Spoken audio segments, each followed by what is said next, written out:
Chapter 10:11 Roselle's other warning. It was late at night with the thick clouds concealing the moon.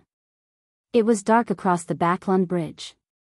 Just as Klein teleported here, he saw green pea vines descend from the sky like a storm that enveloped his surroundings before he could look around. They intertwined and quickly formed a forest. They stacked upwards in layers, making it impossible to see its peak. Klein released his right hand's grip on his top hat and familiarly followed up the path paved by the vines. It didn't take long before he saw a naturally formed swing made out of green plants. He also saw Queen Mystic Bernadette, who stood beside the swing. This eldest daughter of Emperor Roselle had a head of long chestnut hair. She wore a blouse with laced flowers that formed a bow tie. She matched it with a gray dress that went past her knees and a pair of Wellington leather boots. She also wore a bonnet with a hanging black fishnet. "You've grown faster than I had imagined." Bernadette's blue eyes behind the black fishnet reflected Gehrman Sparrow's figure. Klein replied without any change in expression, "Praise Mr. Fool." As he said that, he inwardly lampooned, "This is what it means to strive to be stronger, relying on oneself rather than on others." Queen Mystic nodded slightly as she said with a gentle but emotionless voice, "I know why you want to see me." Without waiting for Klein to say a word, she tilted her head slightly and looked at the vine swing beside her. She said in a tone as calm as a lake that had countless undercurrents beneath it, "I feel that he hasn't really perished completely. Does that mean you believe that Emperor Roselle hasn't died completely? He lives somewhere in this world, with a chance for him to return?" Klein didn't expect to hear such a straightforward and sensational words right at the beginning of their conversation. Although he easily controlled his expression, he was somewhat at a loss for a reply. At the same time, he noticed that Bernadette referred to Emperor Roselle as he instead of he. Regardless if they were using ancient Faisac to speak or the normal daily language used in Loan or Intis, they were completely different words. This means that deep down in Queen Mystic's heart, Emperor Roselle isn't an angel, but a father. Klein calmed down his emotions and deliberated before asking, "Why do you have such thoughts?" Bernadette retracted her gaze from the vine swing and said with the same gentle voice, "Towards the final stages of his life, although he was crazy and radical, everything he did had preparations in place. I believe that he must have prepared something for himself. You should know that he attempted to switch pathways in his later years and tried for the vacant Black Emperor throne. This required him to build 9 secret mausoleums in the form of pyramids. After he died in the White Maple Palace, the churches of the Eternal Blazing Sun and Steam jointly found 8 mausoleums and destroyed each one of them. However, the 9th mausoleum remains to be discovered. No one knows where it's hidden.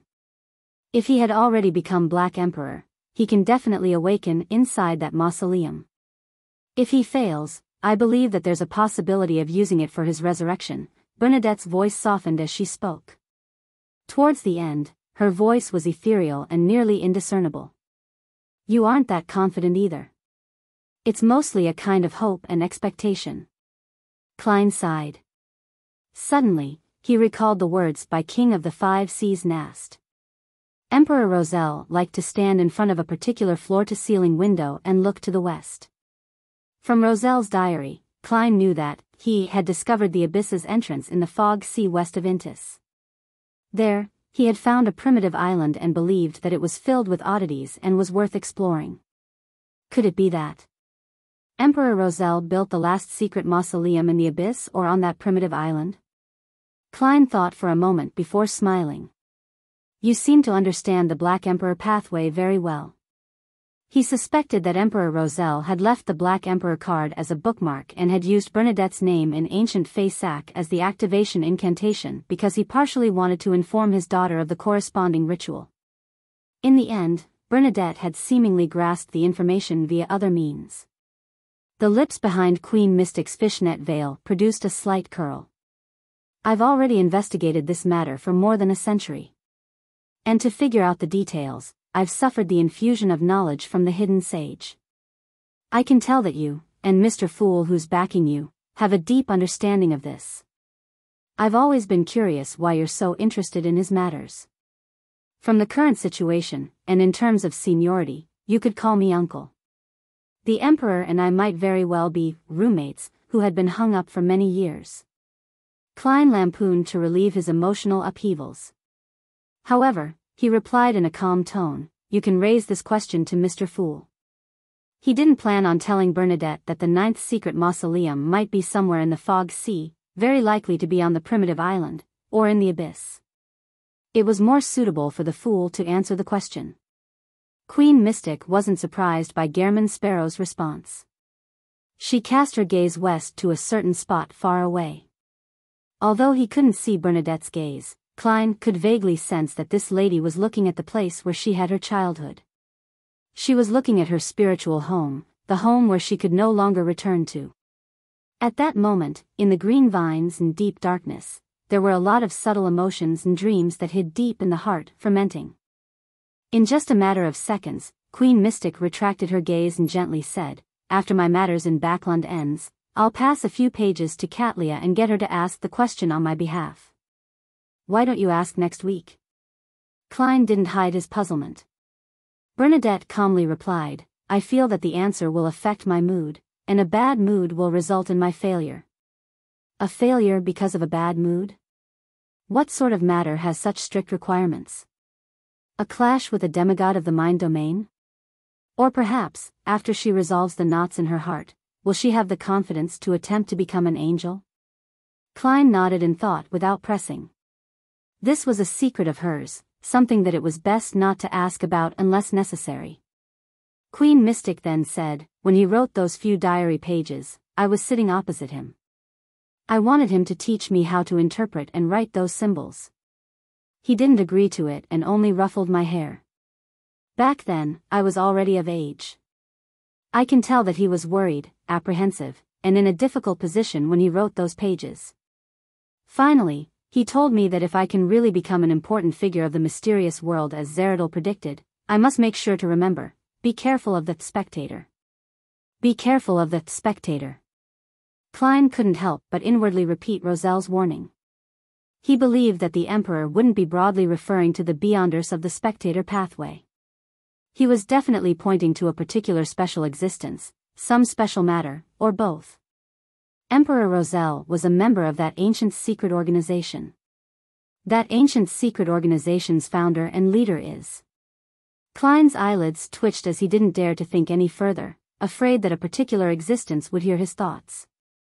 "Perhaps there are detailed descriptions on that diary page," he said, hoping to see that diary page as soon as possible.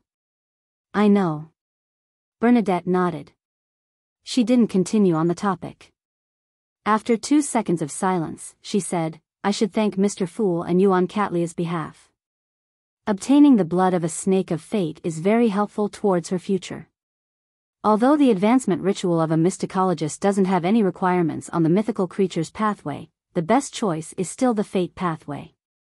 This will make it a lot easier for her when she advances to sequence 3. "Why?" Klein asked with the mindset of learning new knowledge. After all, it was impossible for a blessed to know everything. Even a true god was incapable of that. Bernadette's eyes turned slightly vacant. Another way to call prying into the secrets of fate is clairvoyance.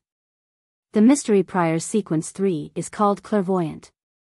This also why I'm in Backlund. Due to a particular future prediction? Klein mused, having a guess and some level of enlightenment. Many pathways seem to have the ability of clairvoyance.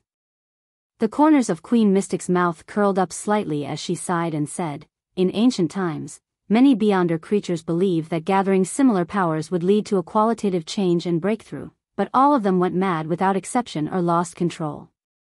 Only after the first blasphemy slate appeared did all creatures realize that balance, the kind of balance needed to walk on the edge of a cliff, was key to the path of extraordinariness. Therefore, a domain's powers can be scattered across many pathways, concentrating on a few main pathways while the other pathways share the remnants. A negative example is the King of the North from Groselle's travels, you listen." Klein fell into a deep thought without pressing. After a while, Queen Mystic broke the silence. "If you have nothing else, let's end it here today." Klein thought for a moment before saying, "All right, if you need any help, You can find me through Admiral of Stars. Bernadette nodded gently as her figure suddenly turned transparent before turning into a cluster of bubbles. The bubbles scattered and flew off before vanishing immediately. The dark green pea vines retracted and vanished into the night. Klein seemed to be held by an invisible hand as he landed gently on the Backlund Bridge. He reached out his hand to press his top hat and surveyed his surroundings. There were rows of houses lining the banks, emitting faint yellow lights. Amidst the gushing sound of the surging river and the darkness of the night, everything appeared serene, silent, warm, and peaceful. I hope none of this will be destroyed. Klein sighed as his figure quickly turned transparent and faded away. Chapter 10-12 First day of September. Dear Mr. Azek, ever since September was ushered in, Backlund's temperature has been dropping day after day. Recently, the elderly can already be seen wearing gloves when outdoors.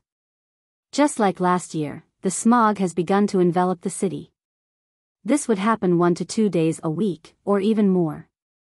Clearly, the environmental measures governing air pollution aren't something that can be resolved in a year or two.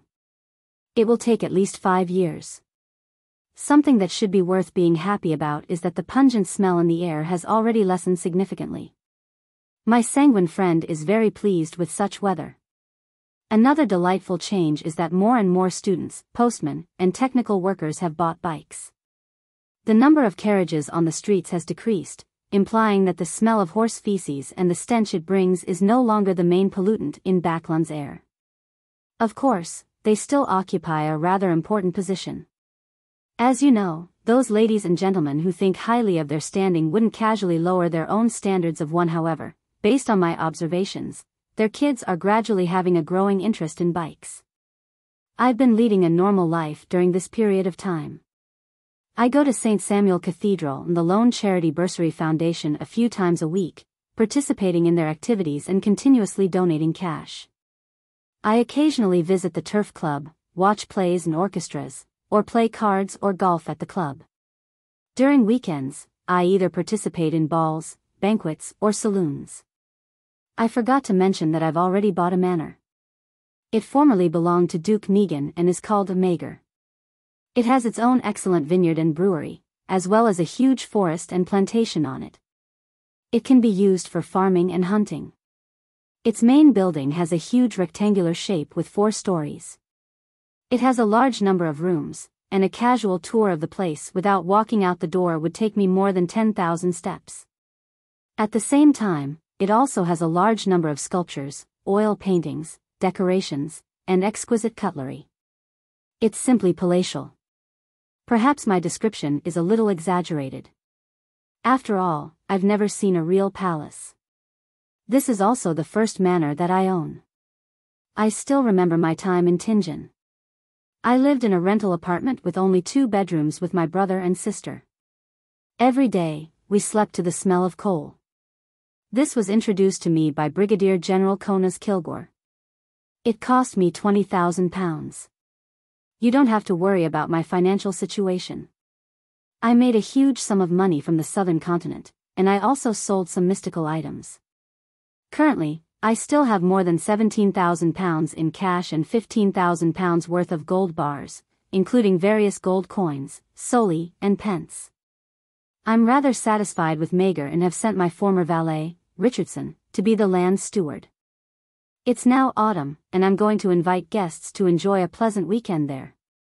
I hope Richardson can make adequate preparations. The mysterious world in Backlund hasn't changed for now. I hope it will continue like this.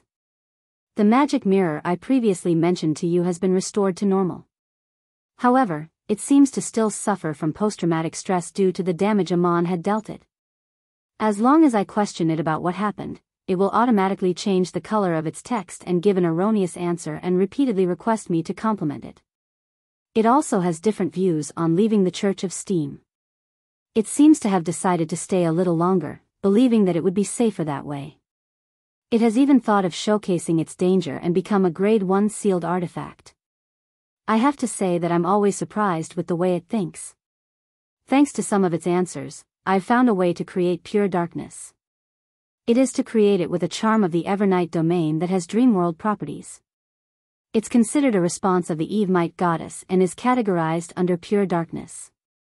In addition, after repeated tests, I've finally figured out the way to carve the godhood symbols through cogitation and create the item I want.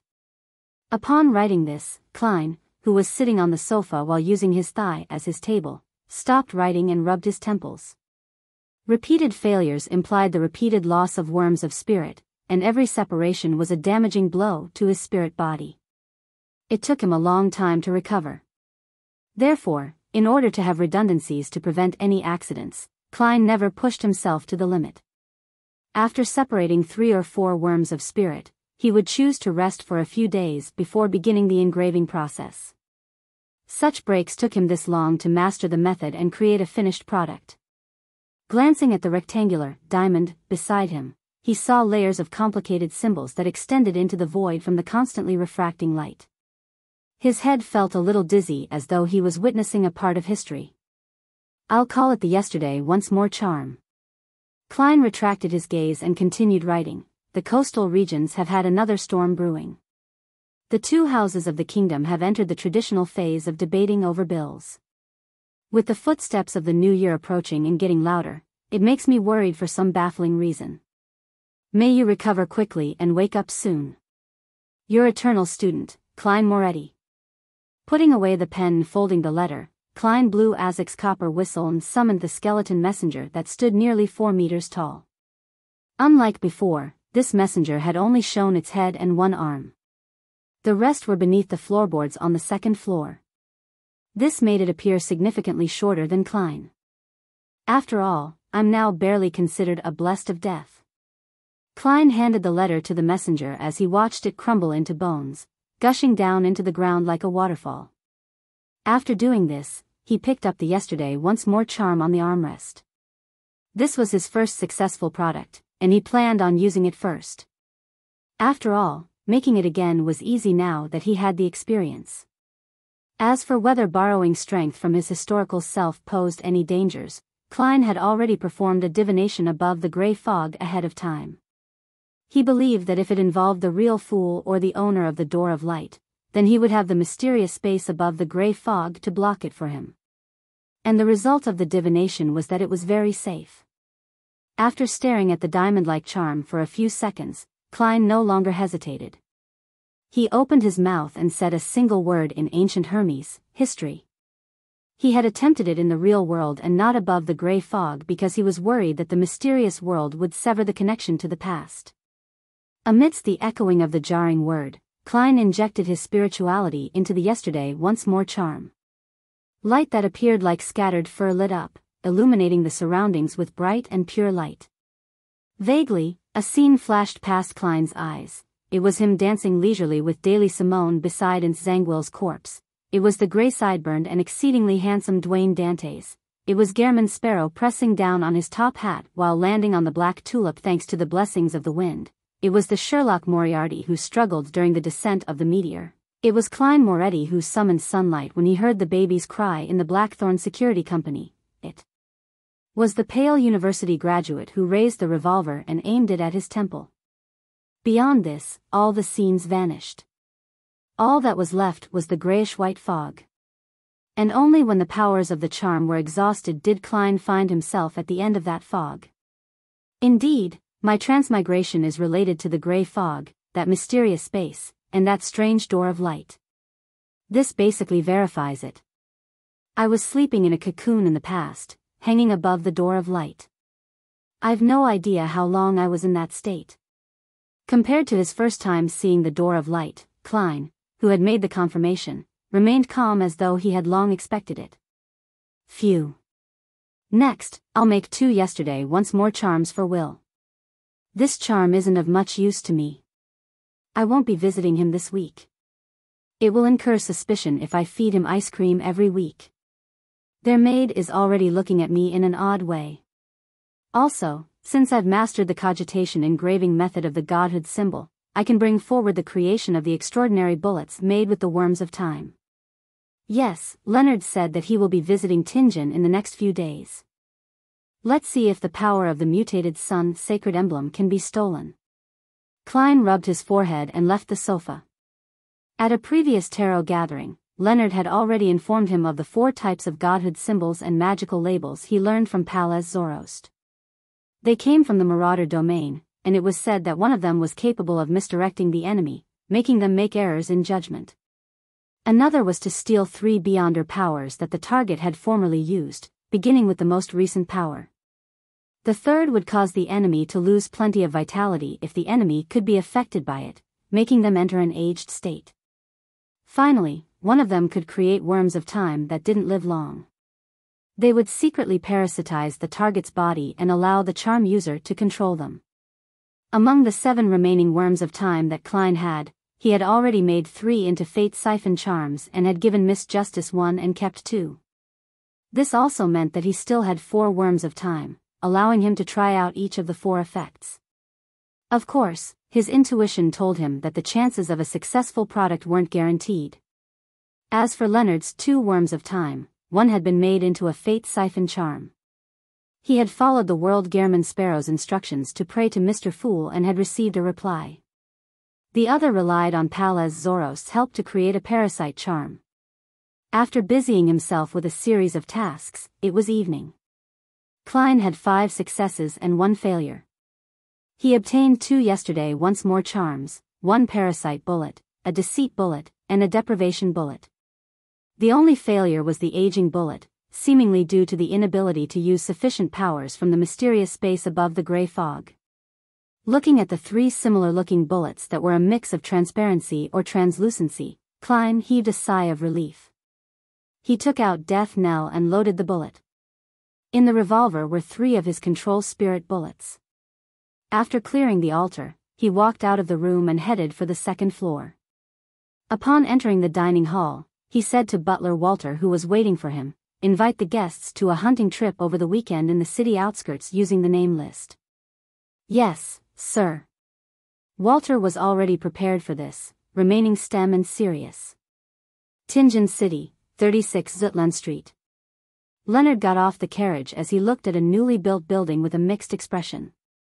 He momentarily forgot to enter. Chapter 10:13, Individual Growth. The 36 Zutland Street of the past was just filled with a cement foundation, with each floor's 2 windows forming the shape of an arch with their covers being shut.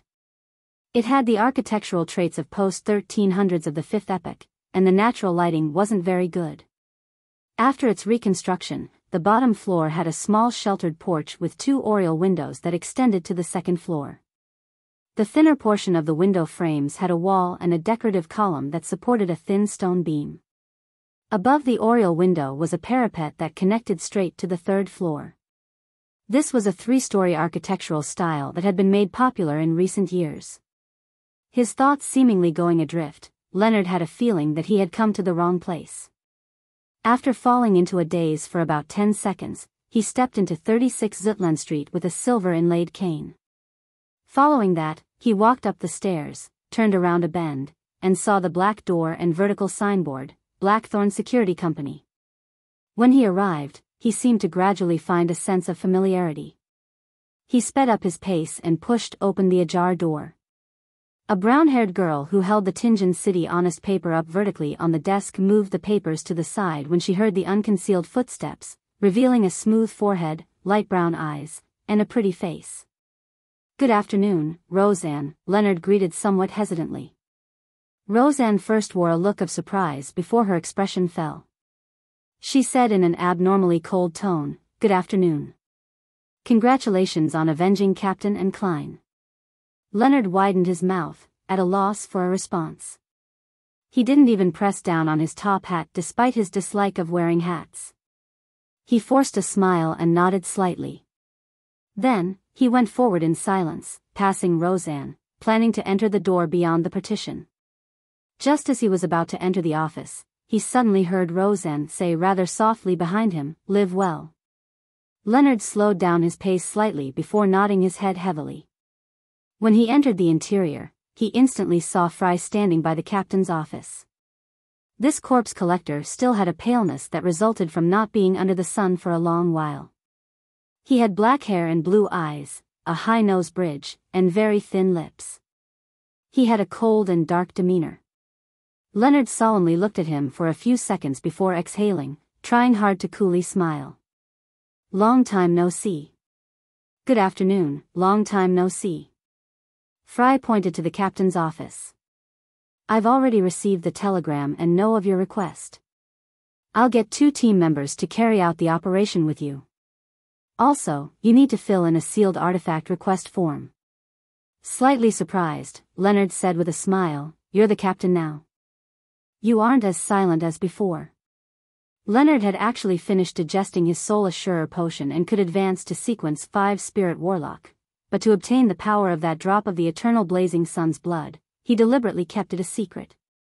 He continued placating the souls around Backlund and finally, through his hard work, found an opportunity to come to Tingen. Yes, Fry said with a gentle nod. Actually, I don't like to speak much, but I have to do so as the captain. Leonard nodded slightly. When did you become a captain? Why haven't I heard of it? Recently, Fry succinctly replied before giving an explanation. Shortly after you left, I became a Sequence 8 gravedigger. I finally advanced to Spirit Medium last month. And it just so happened that the previous captain was transferred away. That's fast. Before Leonard could finish his sentence, he had punched himself in the head. Look at my memory. I forgot that Klein had already shared some experiences with everyone. He lowered his right hand and said to Fry with a smile, In that case, you still have room and time to make further progress. Perhaps you might become a deacon. Fry shot a look at him and retracted his gaze. I'll likely not choose to continue advancing. Why? Leonard took a few steps out and came to Fry's side, asking in puzzlement. Fry looked up at the ceiling and said in a calm and heavy voice, I wish to stay here. Protecting this place, always. Leonard fell silent and didn't give a response. He observed his surroundings and felt that there were quite significant changes, but there were also many things that remained immutable. Fry fell silent for a while before saying, I'll dispatch 2 members to follow you. As he spoke, he headed for the basement. Leonard then subconsciously followed by the side. The office right at the bottom had its door open. A few Nighthawks were in there playing cards, fighting evil. When they sensed their captain approaching, they hurriedly put down their poker cards and stood up. Leonard swept his gaze across them and saw 2 familiar faces. They were Royale, with her smooth black hair, and the white-haired, black-eyed Sika.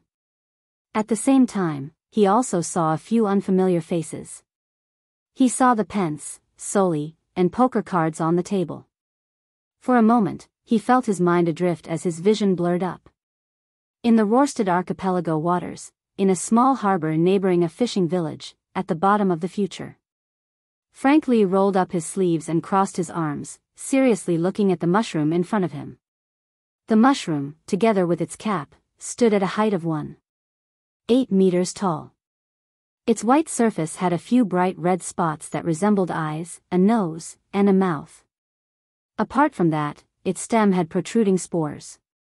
They had thick and strong-looking white hyphae that resembled tentacles. Frank sized up this gigantic mushroom and surveyed the area, looking at the wooden walls, floorboards, and the mushrooms of different shapes and sizes before saying to Artisan Sealf, Not bad. This experiment has made progress again.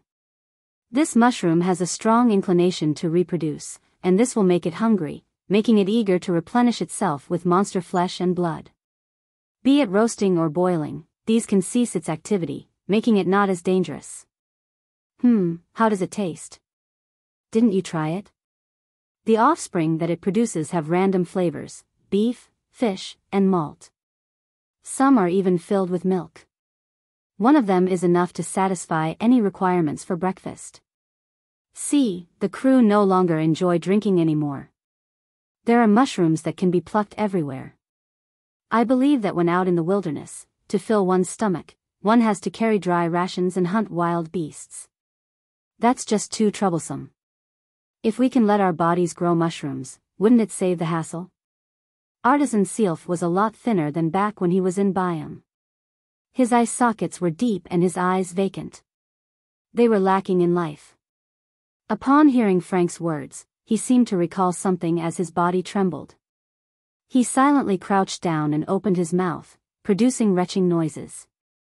"Are you okay? I know it was tough on you." "I'm really grateful for all you've done recently," Frank said sincerely to the artisan. "If it wasn't for you, the mushrooms wouldn't have such a strong inclination towards reproduction. Also, they have obtained abnormally strong vitality under the moonlight, allowing themselves to purify themselves. This effectively eliminated the poison that accumulates from devouring monsters. The only problem is that there's no moonlight in pure darkness. This is the next problem that we need to resolve." Sealf didn't say a word. After he finished vomiting, he immediately stood up and turned to rush outside. However, a thick and strong white Haifa reached out and pulled him back. "Return my mystical items to me. I want to die with these mushrooms," he yelled frantically, his voice softening as his mouth was covered. At this moment, green vines rapidly retreated from a certain spot of the fishing village, as though it was growing in reverse. Katlia walked out of it, her eyes dark purple with some silver hints to them. Her ears continued resounding with the illusory ravings of the hidden sage, however, she no longer found it terrifying. She didn't find it unacceptable like before. Wherever she looked, there were countless indescribable figures looking as if they were shadows stacked upon each other, like an invisible gaze that was cast over from an unknown location. Compared to the past, she could already see the unknown existence hidden behind the curtains. She could see the moons high up in the sky that were of different colors. They were either blood red, silver, dark brown, or ghostly blue, resembling eyes that looked down upon the land. Katlia's mind hummed as she hurriedly retracted her gaze, afraid to look further. She had already dissected the snake of fate's blood and completed the ritual. Through that, she had obtained godhood, becoming a sequence 4 mysticologist of the mystery prior pathway. However, she remembered the Queen's warning: among all the sequence 4 beyonders of the 22 pathways, mysticologist was the job that encountered danger the easiest. It was because they often saw things that they shouldn't see, hear things they shouldn't hear, and be aware of secrets they shouldn't be aware of. Therefore, a mysticologist needed to know how to curb their curiosity and control their respective actions in order to live long. Removing the heavy glasses she hung on her clothes, Katlia wore it, but all the various things she saw in the real world didn't vanish. She curled her lips in satisfaction in a self-deprecating manner. She knew that the item could no longer seal her ability of prying into secrets. She closed her eyes before opening them. Her eyes had turned black, no longer having the mysterious dark purple and silver hues. Phew. Katlia heaved a sigh of relief and slowly walked to the future as though she had simply gone out for a stroll. She didn't wish to announce her becoming a demigod, and she had no intention of quickly becoming the 5th royal over the seas. To her, this was a trump card in this dangerous world, one that she had to keep close to her chest. South of the bridge, Rose Street. The carriage that Emlyn was on drove down the street when he saw the blurry figure in a white shirt and black vest with slightly messy hair appear opposite him. It was that wraith-like young man. "Long time no see, Mr. Merrick," Emlyn said with an unsurprised smile. Merrick nodded slightly. "I'm here to tell you that we've already made the preparations. We can discuss the actual operation." 1014 The growing group. "All right," Emlyn replied very calmly. Marie didn't speak further as his figure vanished. He knew that it was impossible to come up with a specific plan in an instant. Emlyn White had to first seek the opinion of the upper echelons of the Sanguine, therefore, he didn't stay. "This might be a chance for me to obtain godhood and become an earl." Emlyn smiled as he watched the wraith, Marie, leave silently. He had yet to digest the Scarlet Scholar Beyonder characteristic. The so-called opportunity to become an earl referred to the promise of obtaining a free ritual and the corresponding potion formula. The carriage continued forward and stopped at the entrance of the Harvest Church. Emlyn looked at the grayish-white fog in the sky with a look of satisfaction, pressed down on his silk top hat, and unhurriedly alighted the carriage before entering the cathedral's door. After changing into his brown priest robe, He picked up a cloth and a pail of water and began seriously wiping the surface of the candle stands. After Father Yatravsky, who appeared taller, finished his morning sermon, Emlyn stopped working and grumbled, why was Ernst allowed to return? He only requested to do a month of volunteer work. Father Yatravsky wasn't annoyed by Emlyn's repeated question from time to time, appearing extremely patient. Upon thinking of his encounter, Emlyn immediately felt indignant. He couldn't help but mumble, he was forced to do volunteer work, not out of his own accord. He can't be allowed to decide on the period. He needs to serve at least half a year. Father Yatravsky replied with a smile, he did well. He worked hard the entire month, guiding the devotees and copying the Bible. I could clearly sense that he had already realized the value of life and the joy of the harvest. Emlyn's facial muscles twitched slightly. Is he also, no, is he soon going to become a believer of Earth Mother? No, I didn't force him to change his faith, Father Yatravsky said gently. I only taught him the teachings of Earth Mother and to sense the traces and fragments that life brings. I hope that he will recall the home for the soul, the mother's embrace, whenever he feels lost. Emlyn's lips quivered, but he ultimately didn't say a word.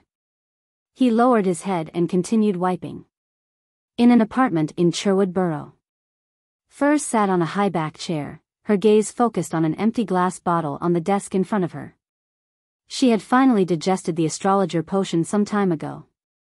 Today, under Zio's watch, she had concocted the Asmon's brain and the ancient wraith's cursed item into the scribe potion.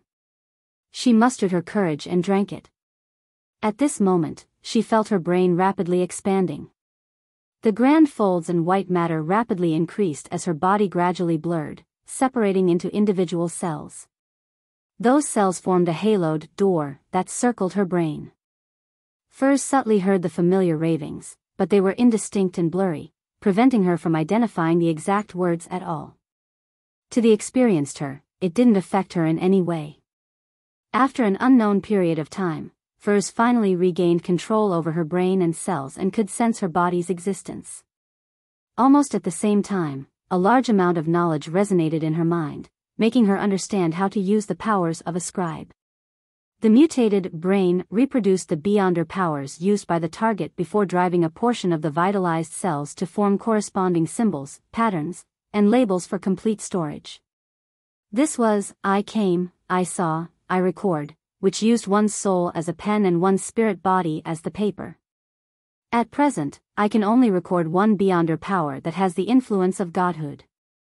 The higher the target sequence, the higher the chances of my failure. Even targeted at sequence 4, one might not be able to succeed even once in 10 attempts. I can record 8 sequence 5 and 6 beyonder powers, and the effects are half of the original. I can record 20 sequence 7 to sequence 9 beyonder powers with their effects being almost like the original. When the potion is digested further, I'll enjoy an enhancement in all these aspects. Furs concluded the knowledge and her experiences before silently muttering to herself. This appeared to overlap with Lamino's travels, but Furs felt that no one would ever find having too many beyonder powers being excessive.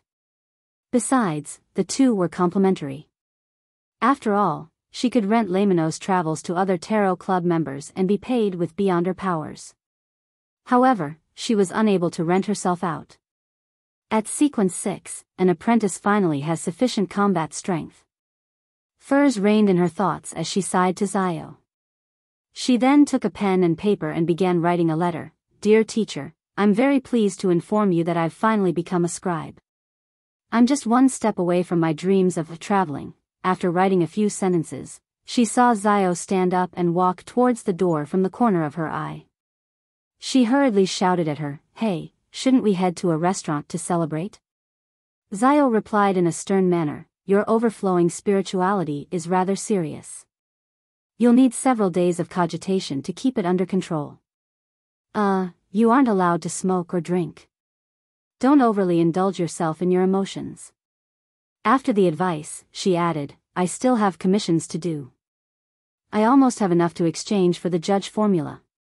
All right. Furs threw up her hands.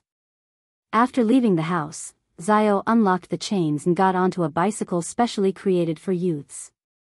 She then rode towards Hillston Borough. According to the intelligence she had previously obtained, Viscount Stratford had reserved lunch at a luxurious restaurant.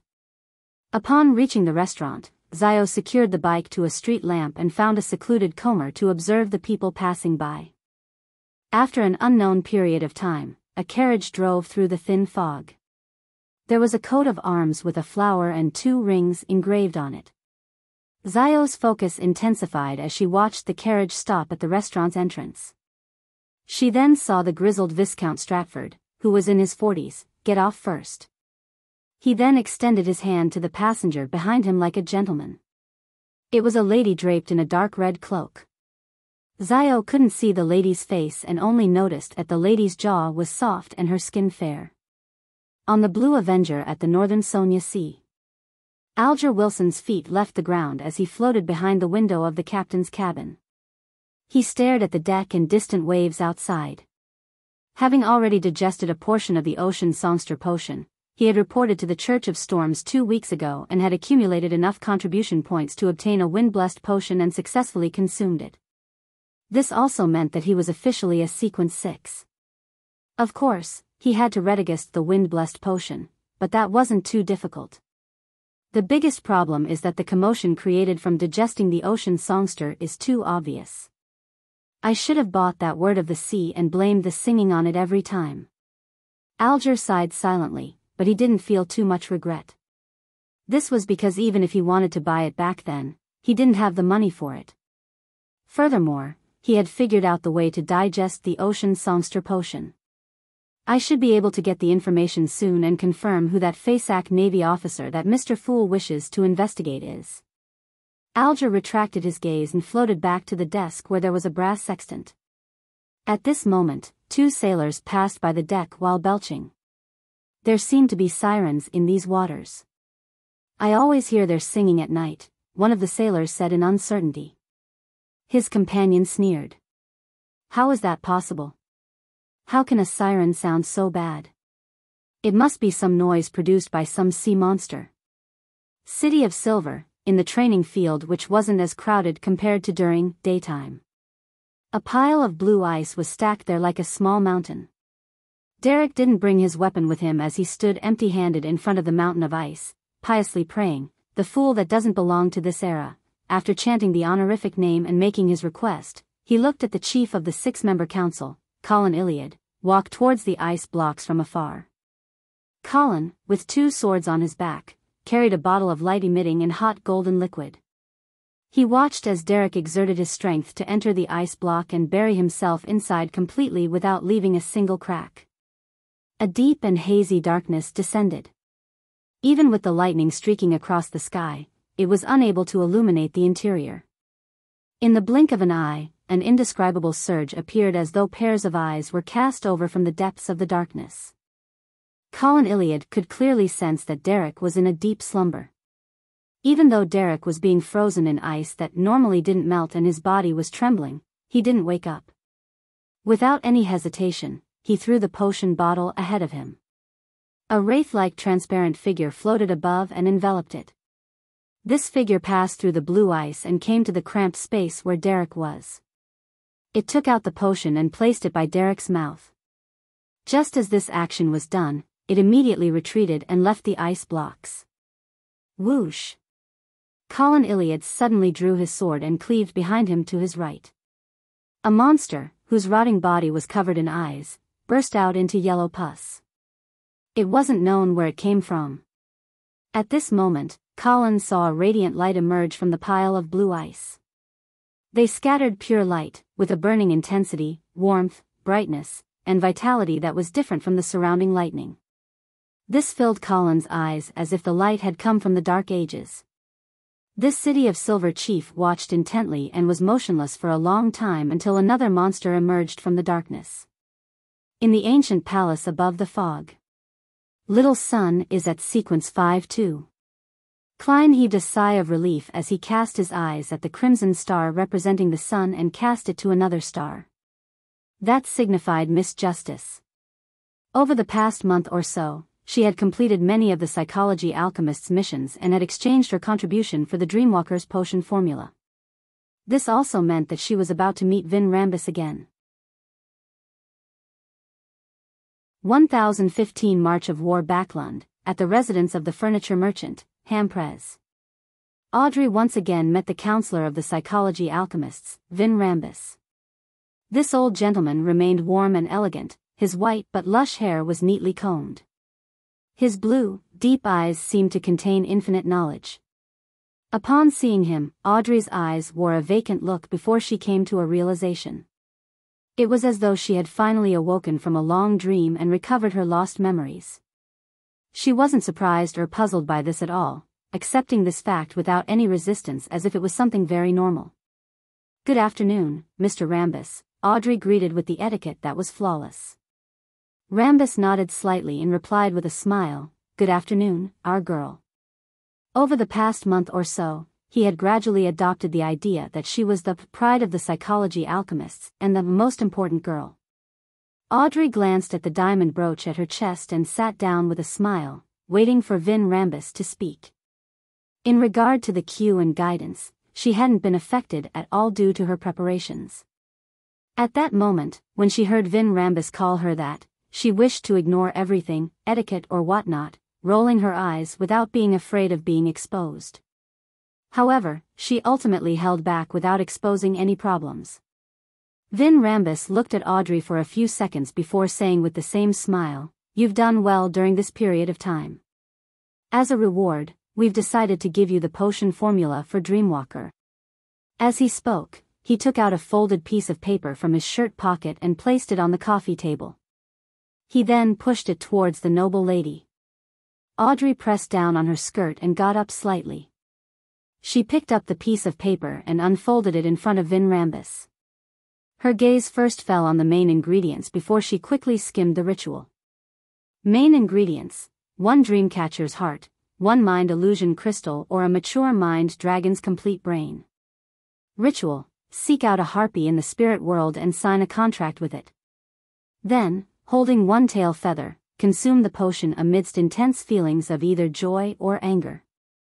As though sensing Audrey's puzzlement, Vin Rambus explained with a smile, "A harpy has the ability to give nightmares. It can snap people awake from their dreams, so the entire ritual's essence is to be immersed in a dream and be unwilling to wake up from it. Get pulled out of the dream via an external force, or else you might sleep forever or lose control and turn into a monster." Audrey nodded in thought. "The requirement to consume the potion amidst intense feelings is to prevent myself from sleeping too soundly and deeply?" "Yes, you've already grasped the crux of the matter," Vin Rambus said with a smile. "If you don't know much about the spirit world and can't find a harpy, we can provide some help. If the ritual's essence is for me to wake up from a dream, that means that the harpy isn't necessary. The blessings of Mr. Fool's angel can allow me to remain lucid in dreams. I can wake up whenever I want." Audrey's green eyes darted about and said with looks of anticipation, "I can try it myself first." All right, Vin didn't mind the girl's desire to take risks. He paused and said, "I have another matter for you. If you do it well, we will provide you with all the ingredients of the Dreamwalker potion." "What is it?" Audrey asked without any resistance, just like before. Vin Rambus said with a slightly solemn expression, "Find out the attitudes of your father, Earl Hall, the present Duke Negan, Admiral Emirius, and the other nobles about a relatively major war." War, Audrey repeated the word that she had often heard but found somewhat unfamiliar. She had a vague feeling that ripples had suddenly formed under the surface of a seemingly calm lake. War. Above the gray fog, Klein listened to Miss Justice's prayer and fell into deep thought.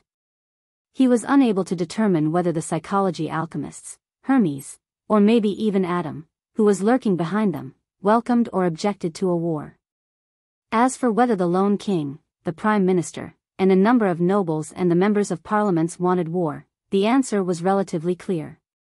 Last year, the hanged man had once asked Miss Justice a similar question. Her answer was that the king and prime minister had the tendencies of being warmongers, but they had chosen to first focus on internal reforms and settle the connections over various matters. Now, about a year had passed, and all the policies that had been implemented were on track. In other words, it was time to start a war to snatch back the interests which Lone had lost in East Balam. It's a revolutionary era. The strife between countries are intense, and once war begins, it's unlikely that it can be controlled. Furthermore, Adam, Amon, and the other kings of angels have appeared one after another, have already retrieved key items, or are seeking breakthroughs.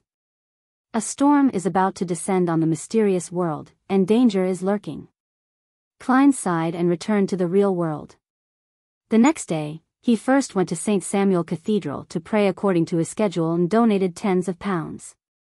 Following that, he went to 22 Phelps Street, planning to participate in some of the business of the Lone Charity Bursary Foundation.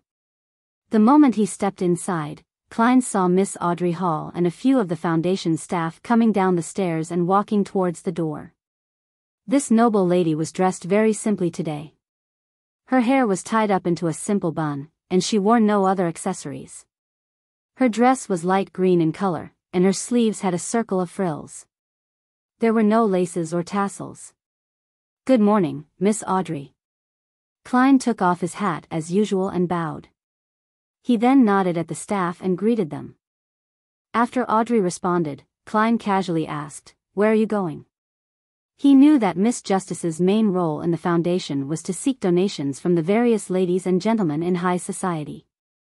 Audrey replied with a faint smile, "Visit the various universities and show some concern to the students we helped previously."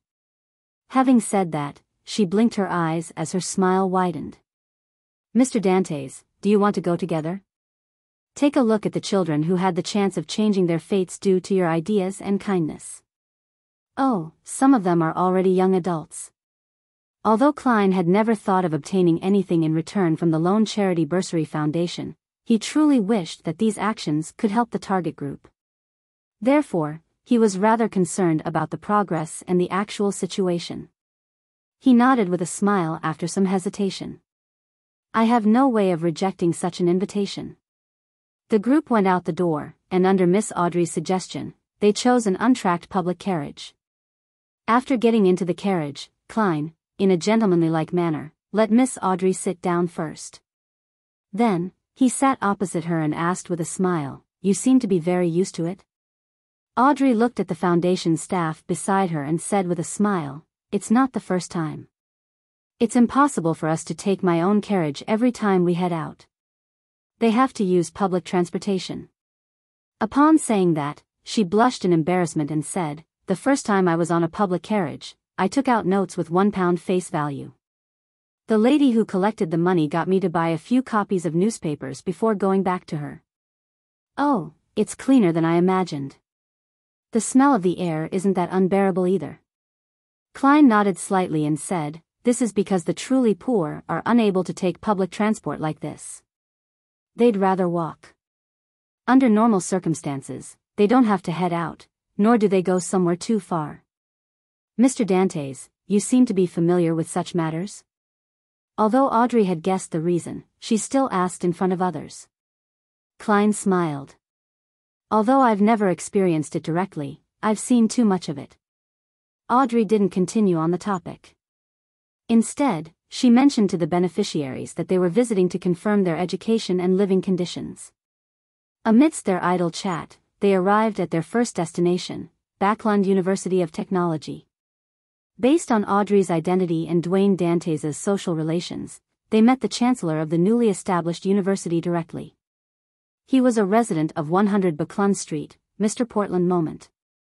This elder had a large build, a ruddy complexion, and a loud voice.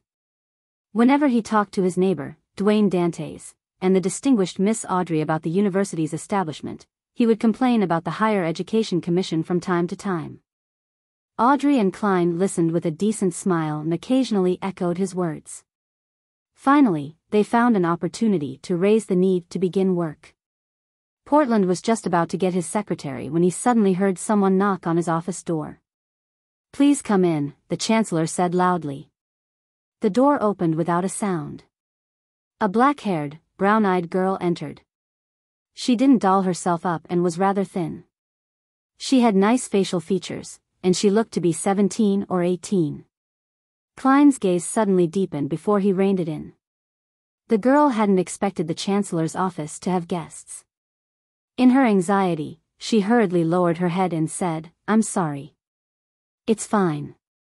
They were about to leave anyway, Portland said without minding it.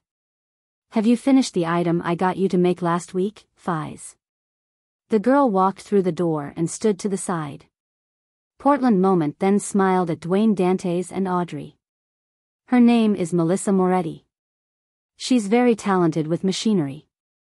I happened to chance upon her and got her to help in my laboratory. Of course, she can only do some miscellaneous chores for now." "Not bad." The corners of Klein's mouth curled up as he commended her with an obvious smile. Audrey glanced at him and smiled. There are always arrogant people who say that women have no talent in machinery, and this lady has proven them wrong. Portland laughed and shook his head. "There's no need to bother about such comments. All right, I'll get my secretary to help you in understanding the conditions of those beneficiaries." Audrey and Klein didn't stay any longer as they left the office. Once they were out the door, Audrey stole a glance at Dwayne Dantes, but she didn't say a word. 1016 News from the Numinous Episcopate 160 Buckland Street, inside Dwayne Dantes' mansion. Klein stood in front of the floor-to-ceiling windows, watching as the rain began to descend along with the wind. The rain hit the ground and the glass, intersecting to form a mesh. Ever since autumn, Backland had started to rain again. It brought with it a lingering coldness and humidity. Klein stood there motionless for a long time, watching silently into the distance through the blurry rainy scene, his eyes unfocused. Only when his spiritual perception was triggered did he stop his wandering thoughts and turned his head to the side. Rionette, with the 4 blonde, red-eyed heads in her hand, had a letter as she walked out of the void. "Who is it from this time?" Klein asked Miss Messenger out of habit. The last letter he received came from Sharon. The lady had told him that she had successfully completed the ritual and advanced to sequence 4 puppet of the prisoner pathway. Klein first sincerely congratulated her and apologetically informed her that he had already obtained what he needed and didn't need to visit Calderon City in the spirit world anytime soon. Of course, he also indicated that there was a huge secret there that might have something to do with him. He would probably head there one day, and when that time came, if Miss Sharon had the time or was willing, he wished to obtain her support. For Klein, on the one hand, he might have to head there to find the future ingredients he needed for his advancement. On the other hand, he believed that the magical city that involved ancient death, Phoenix ancestor Greg Race, also might contain the method to heal Mr. Azek's incomplete spirit bodies. Even if this death console didn't have the means to advance, he hoped that by doing so, the former didn't need to repeatedly suffer the torment of losing his memories. Of course, Klein had prepared a plan for that. It was to wait until he advanced to sequence 3 Scholar of Yore. He could prepare more yesterday once more charms for Mr. Azek, or he could imbue him with the corresponding Beyonder powers to speed up the recovery of his memories each time. At that moment, Klein had already received a letter. Rionette Tinker's 4 heads replied one after another, from that undying idiot, Patrick Bryan of the Numinous Episcopate's artificial death faction. Klein easily understood who Miss Messenger was referring to. This was because Patrick was the one who wrote the most to him over the past 2 months. He reported almost anything of slight importance and asked for instructions. After a few times, Rionette Tinker gave him a nickname. Miss Messenger never showed interest in such matters before. I wonder when it began. Most of the people who write to me have been given nicknames except Miss Sharon. As Klein silently mumbled, he unfurled the letter and gave it a quick scan. In the letter, Patrick Bryan said that the Southern Continent's orders were no longer about getting him to make various attempts to awaken death. Instead, they got him to prepare a special ritual and help the Death Domain Angel inside the mausoleum, artificial death faction's leader, Hader, recover. It was to allow him to have the means to temporarily leave the land in which he sealed himself. Such an order didn't seem problematic on the surface, but it was a little sudden. However, Klein still sensed something amiss. The artificial death faction of the numinous episcopate in the southern continent had previously made Patrick continue the strange but dangerous rituals to awaken death. I managed to trick them by instructing him to use excuses such as the inability to gather the materials or the ultimate failure of the experiment. Now, they've finally suspected that there's something wrong with Patrick? Klein nodded in thought. He suspected that this was a test directed at Patrick Bryan, a test that pointed towards an angel. An angel's response to rituals covered the entire world. Yes, it's good as long as they don't suspect there's a problem with artificial death. After all, they've inherited a huge inheritance from the ancient Balam Empire. Who knows if they have a way to affect the goddess's progress in controlling the death pathway's uniqueness. It could be a bane for both sides. Klein analyzed for a moment before heaving a sigh of relief. As for the test by the death domain angel, he didn't think much of it. This was because the fool could also direct power at the same level. With Angel's embrace, a disruption effect could be made. As long as the high priest named Hader didn't descend in person and only exerted influence remotely, he could carry out misdirections in an ingenious manner. After figuring this out, Klein flicked his wrist, igniting Patrick Bryan's letter with scarlet flames. As he returned to his desk, he took out a pen and paper and wrote, "You may proceed according to your teacher's instructions, but before the actual ritual, you must report this to me and gain my permission." As the interval between the receiving and sending of letters were short, Patrick Bryan likely remained in his original spot. Klein didn't summon Patrick's messenger and instead blew the adventurer's harmonica and handed the folded letter to Rionette Tynker. Amidst the drizzle, Zio draped a simple raincoat lined with tree sap over her and hid in the shadows, staring at the side door of Viscount Stratford's residence. It wasn't even evening, but the street lamps were already lit up. They emitted a faint glow in the rain. After a while, a rental carriage drove over from afar and stopped in front of the side door in a remote area. The Viscount's valet that had been hiding immediately ran out, opening an umbrella. He sheltered the cloaked woman down the carriage and quickly passed through the side door. As for the rental carriage, it remained in its spot without leaving. It had apparently been paid a sufficient amount of money. Zio still failed to see the woman's appearance, but she wasn't disheartened by it. She patiently waited in the cold rain as though she had turned into a motionless statue. She planned on attempting to tail the woman once she came out to confirm her identity. This was both an opportunity for her to obtain the judged potion formula, and it was also the reason why she came to Backlund, to investigate the truth of her father's death. And it was because she was spurred by such motives that Zio had persisted in monitoring Viscount Stratford to this day. MI9's other intelligence officers had already ended the mission due to the lack of any developments over the previous few months. Even the golden-masked man who had designated the mission hadn't asked about this in weeks. Clearly, he didn't place any importance on it. Inside Viscount Stratford's bedroom, a beautiful brown-haired girl wore a silk gown and sat in front of a dressing table. She was fiddling with the skincare and makeup products as if she had discovered a treasure trove. Viscount Stratford, who was already middle-aged, wore a male nightgown and walked to the beautiful girl with his hair still moist. He smiled at her reflection in the mirror and said, "Charmaine, you no longer need those to add to your beauty. It's just a type of female instinct." The young girl named Charmaine raised her hand with a smile, pressing down on the Viscount's palm that had been placed on her shoulder. Viscount Stratford smiled gently and said, "When you touch them, you have a pure and innocent air to you. Heh heh, you make me discover my youth, like the days when I was only 18. Without waiting for Charmaine's reply, he continued, "My wife had already passed away for years. I always imagined I would live until the Lord beckons for me, but who knew that I would meet you? In a while, when the pressure accumulated in Backlund is relieved, I will find a chance to walk down the wedding aisle to the altar with you." Wedding? You want to marry me? Charmaine was taken aback as she asked in disbelief. Viscount Stratford smiled and said, "Meeting you is a gift from the Lord. Although you aren't of noble birth, I've already married once. I don't have to consider such matters anymore. Of course, I'll think of means to raise your standing in society. Yes, I'll first find a merchant to recognize you as his illegitimate daughter." He droned on about his plan until he saw Charmaine's eyes filled with tears in the mirror's reflection. The most precious thing about you is that you treat me 10 times better than how well I treat you, and you don't hide it. Viscount Stratford smiled as he lowered his head and kissed the top of Charmaine's head. Charmaine opened her mouth, seemingly crying and laughing.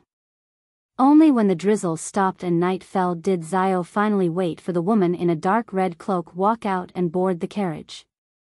After memorizing the carriage's traits, Biyao tailed it from afar, using her beyond her powers as a sheriff and the empty streets at night to follow the target simply by walking or running. She went all the way from Empress Borough to the Backland Bridge area. Even with her stamina, she was almost at her limit, but thankfully, the carriage finally came to a stop. Biyao brightened up as she switched her target from the carriage to the cloaked woman and continued tailing her. During this process, she was surprised that the woman had very good anti-tracking abilities. She would occasionally take detours and pause using obstacles. However, this didn't stump Biyao, since she was already an experienced sheriff. She patiently tailed from afar without coming too close. Just as she sensed that the woman wasn't too far from her final destination and that she was finally about to catch up to her, she suddenly caught the scent of a sweet, ethereal fragrance. Biyao's mind went into a daze amidst the fragrance before she completely lost track of her target. As for the fragrance, it had vanished as though it had never appeared. Biyao's pupils widened slightly. She didn't dare to search her surroundings for any traces. Inside a rental apartment, Trissy, with a gentle and sweet face that made one unable to resist looking at her, looked at the mirror reflecting Charmaine and said, "You seem to be in a good mood. How was it? This final mission isn't too unacceptable, right? Once you complete it, you can leave Backland and start your own life." Charmaine was taken aback as her expression turned complicated as though she was disheartened. It was as though she had suddenly snapped out of her dreams. She didn't turn her head as her lips quivered while replying, "He said that he wishes to marry me." Trissy immediately pricked up her brows. "You mustn't believe a man's words during those times. You and I should know this very well. If he really wishes to marry you, he wouldn't be wary of you. He will wish to have a child with you." "Heh, did he do so?" Upon hearing her question, Charmaine's mood turned sullen. Trissy stood up and said with a smile, "I'm not stopping you from pursuing your love. If you wish to turn this temporary mission into a permanent one, you should think about what needs to be done." After ethereally finishing her sentence, she walked to the door and left the rented apartment. While heading down the staircase, Trissy suddenly noticed her shoes. She chuckled and said in a seemingly self-deprecating manner, "Love." 1017 Mager Manor, Backland, Empress Borough, in the outskirts towards the northwest. This was a place that needed more than an hour via horse carriage. Mager Manor was built by the side of the Tussock River, so it had beautiful scenery around it with flourishing vegetation within its confines. Strangely enough, Backland's city areas had perennial rain with relatively few sunny days. However, in the outskirts, the clouds tended to be thin, and the sun was always bright. Despite the short distance, the two places had completely different weather. It was most obvious within the northwestern outskirts. It was even a rather famous grape plantation in the northern continent. And by following the Tussock River from this region northwest for another 50 kilometers, one would again encounter weather similar to Backland's city area. Such situations left meteorologists puzzled. They couldn't find any suitable theories to explain the reason. However, Klein had a vague guess. In the Fourth Epoch, this was the capital of the Tudor-Trunsoist United Empire. It was also here that Blood Emperor Alista abandoned his humanity and became a crazy deity. Therefore, it was normal that the weather and terrain had changed forever in those very small confines. Leonard Mitchell had once mentioned information about this during one of the free exchanges. Furthermore, as an area with a long history and signs of early human activity, this land of hope buried countless ancient ruins. It was very possible that they could have an influence on the weather. The carriage drove into Mager Manor, passing by the fountain pond and small garden that was surrounded by the main building. Finally, it stopped outside the main door. Just as Klein got off the carriage with butler Walter, he saw the land steward, Richardson, lead 2 rows of male and female servants by the door, awaiting their employer. Compared to 160 Buckland Street, there were more servants here, but they were mainly lower-class servants. Looking at Richardson wearing a spanking new suit, Klein nodded with a smile. Well done. Without waiting for Richardson to reply, he took off his hat and handed it along with his cane to his valet, Anuni, while asking, "Have you prepared the activity room for the ladies to chat and for men to play cards in?" "Yes, sir."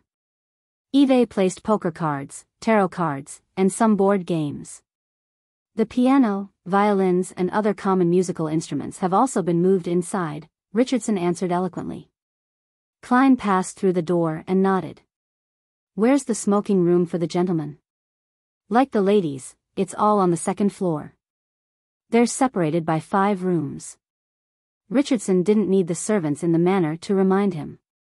He didn't even need to recall to give an answer. To ensure that his employer's first hunting excursion was flawless, he had taken note of every nitty-gritty detail. Although it exhausted him physically, he was excited mentally. Klein asked about dinner and the guest rooms and confirmed that everything was in place.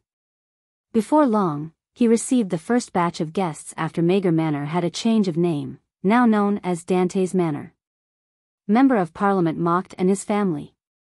This place is much bigger than my Moose Manor.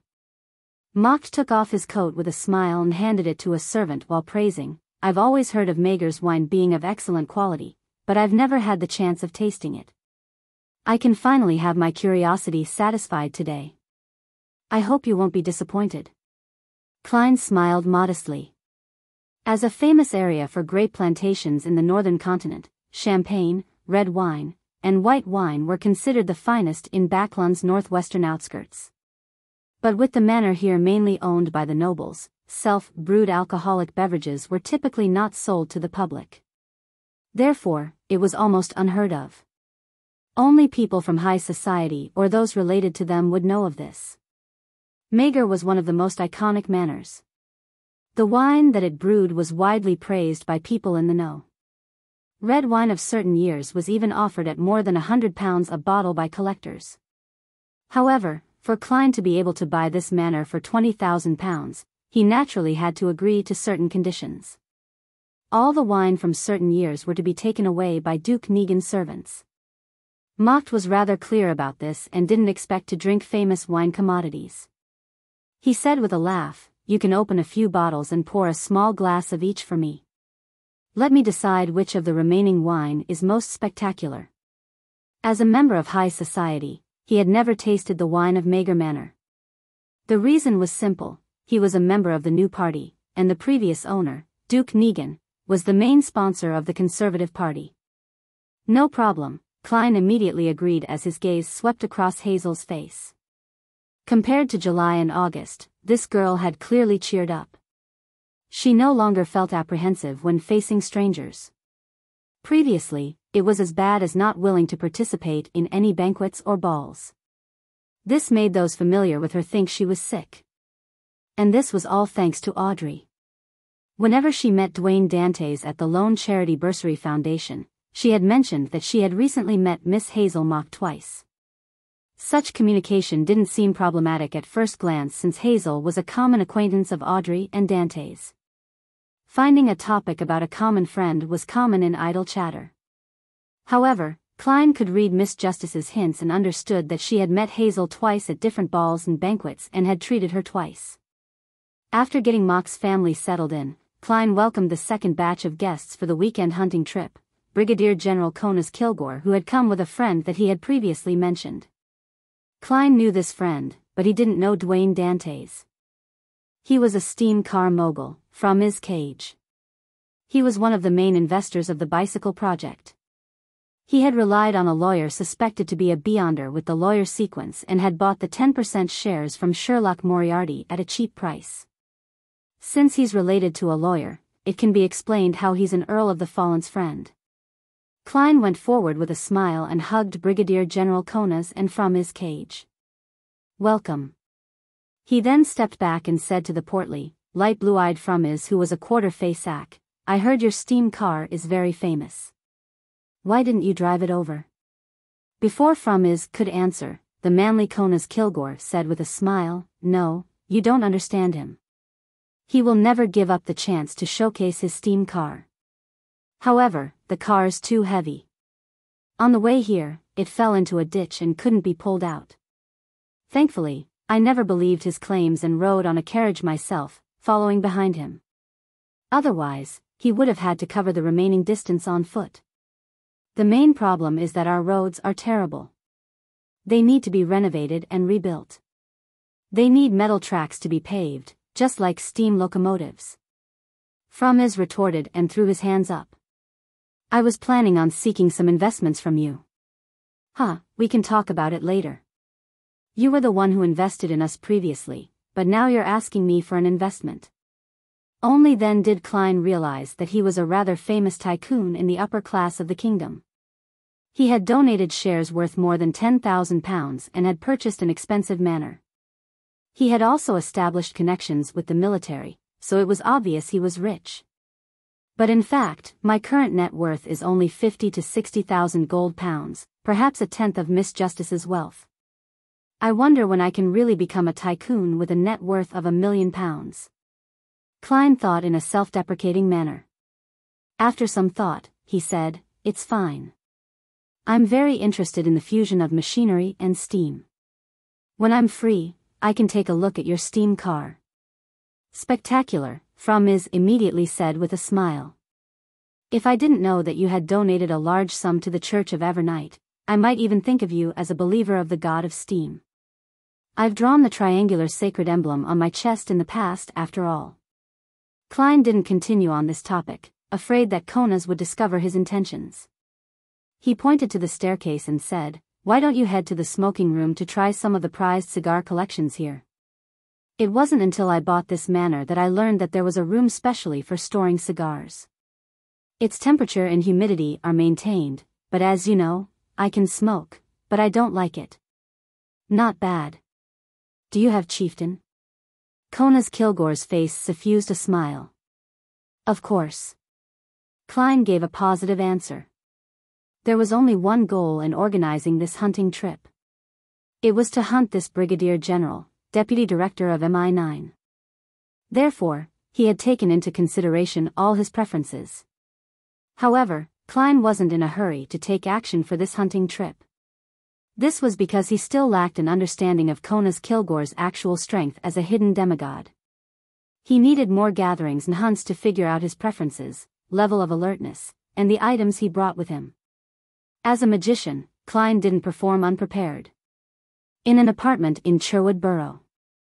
Furs put down the book in her hand and looked at Zio, who was pacing around the activity room. She couldn't help but ask, what are you troubled about? Zio shot her a glance and said, I'm frustrated over whether to inform MI9 about Viscount Stratford's close relationship with an unknown woman, or to keep it from them until there's further development. Why are you keeping it from them? Furs first asked in return before giving her answer. Viscount Stratford is related to your father's death, but you normally lack the opportunity or strength to confront him, afraid of being exposed and affecting your mother and brother. And now, he might encounter an accident because of that unknown woman. He's in a relatively easy to deal with state. This is your opportunity, so you're being hesitant, right? Zio fell silent for a moment before saying, yes. Furs closed the book, stared at her friend, and said in a serious manner, since you're hesitating, it means you're already inclined towards one option. Zio slowly nodded and said, yes. Furs fondled her slightly long curly hair and stood up, extending her right hand, and said, I already know your decision. Well, do you need help? Seeing Zio hesitant to give an answer, she laughed and said, I'm a Sequence 6 Beyonder.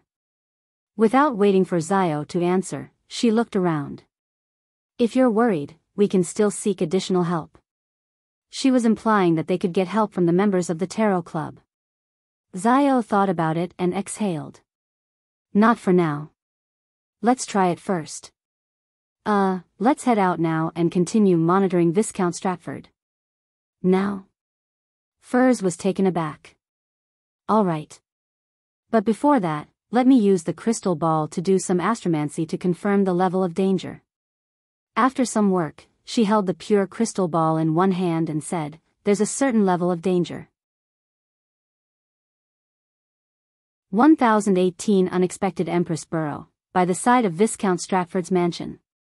Furs and Zio, who were dressed in black dresses, hid in a dark corner. They stared intently at the tightly closed metal gates as they patiently waited for their target to appear. It wasn't raining tonight, so they didn't have to face harsh weather conditions. The carriage that remained parked by the side of the street lamps made it clear to them that their patience would be rewarded. It was only a matter of time. After an unknown period of time, the gates produced a heavy metal groan as they slowly opened. A figure in a black cloak appeared with its head bowed. The figure walked to the side of the carriage and nimbly boarded the carriage. Is that her? Furs lowered her voice and asked Zio. She didn't have beyonder powers that could restore a target's characteristics from a mere description, and she had never seen her before. Therefore, she couldn't rely on her spiritual intuition or astromancy to make a judgment. Zio nodded in affirmation and said, yes. As they quietly conversed, the rental carriage sped up and left the side gates. Zio immediately left her hiding spot, prepared to use her sheriff's beyonder powers and the physical enhancement that being an interrogator gave her to lock onto her target while jogging. What are you doing? At that moment, Furs pressed down on her shoulder, foiling her plans. Track her. Zio looked back at her friend in puzzlement. Furs looked at the rental carriage that hadn't completely pulled away from them and asked thoughtfully, why are you tracking her for? Also, didn't you say that the target has a rather powerful beyonder protecting her once you enter the Backlund Bridge area? That's right. Zio first answered the second question before saying, your question is very odd. The reason you track someone is to determine the target's appearance, identity, and motives. Furs retracted her left hand from Zio's shoulder and revealed a smile. Since the target is protected by a rather powerful beyonder, it will be difficult for us to complete the tracking in the Backlund Bridge area. We won't be able to find her residence and figure out her true identity. Do you wish to directly fight her guardian? Although you have me to help, are you certain about that person's strength? How certain are you? Will it be very dangerous? Besides, once the battle begins, it will definitely alarm the target. This is the same as stopping the carriage midway and confronting her directly. It will foil your primary objective. It will alarm Viscount Stratford and prevent him from falling into a predicament that will offer you a chance to take action. If we do it, then there's a possibility of failure, but failure is certain if we do nothing. Zio emphasized that she knew the situation well. All she wanted was to make an attempt and find an opportunity midway. At this moment, the rental carriage had already turned into another street at the end of the road. Furs watched the back of it gradually disappear as she shook her head and smiled. No. We need to change our way of thinking. We should first attempt to figure out the target's appearance. After daybreak, we can use her appearance to perform normal investigations in the Backlund Bridge area and then obtain information from other channels. Your choice of words is very professional, Zio said in thought. Of course. I've written detective novels before. Furs answered without any sense of modesty. But how do I figure out what the target looks like without alerting her? Zio raised the most critical question. Prepared, Furs took out Lamino's travels and said with a smile, elementary. Using the psychological invisibility Miss Justice recorded. Although Audrey didn't encounter any situations that required her to use Lamino's travels, she had rented it thrice out of curiosity. She studied the uses and traits of the beyonder powers recorded, and she recorded her own beyonder powers into it. This included the rather useful psychological invisibility. As for her true identity, Zio and Furs were increasingly certain of it, but they didn't directly ask or do any further investigations. That was the most basic form of respect towards other Tarot Club members. After hearing her friend's answer, Zio came to a realization and was instantly inspired.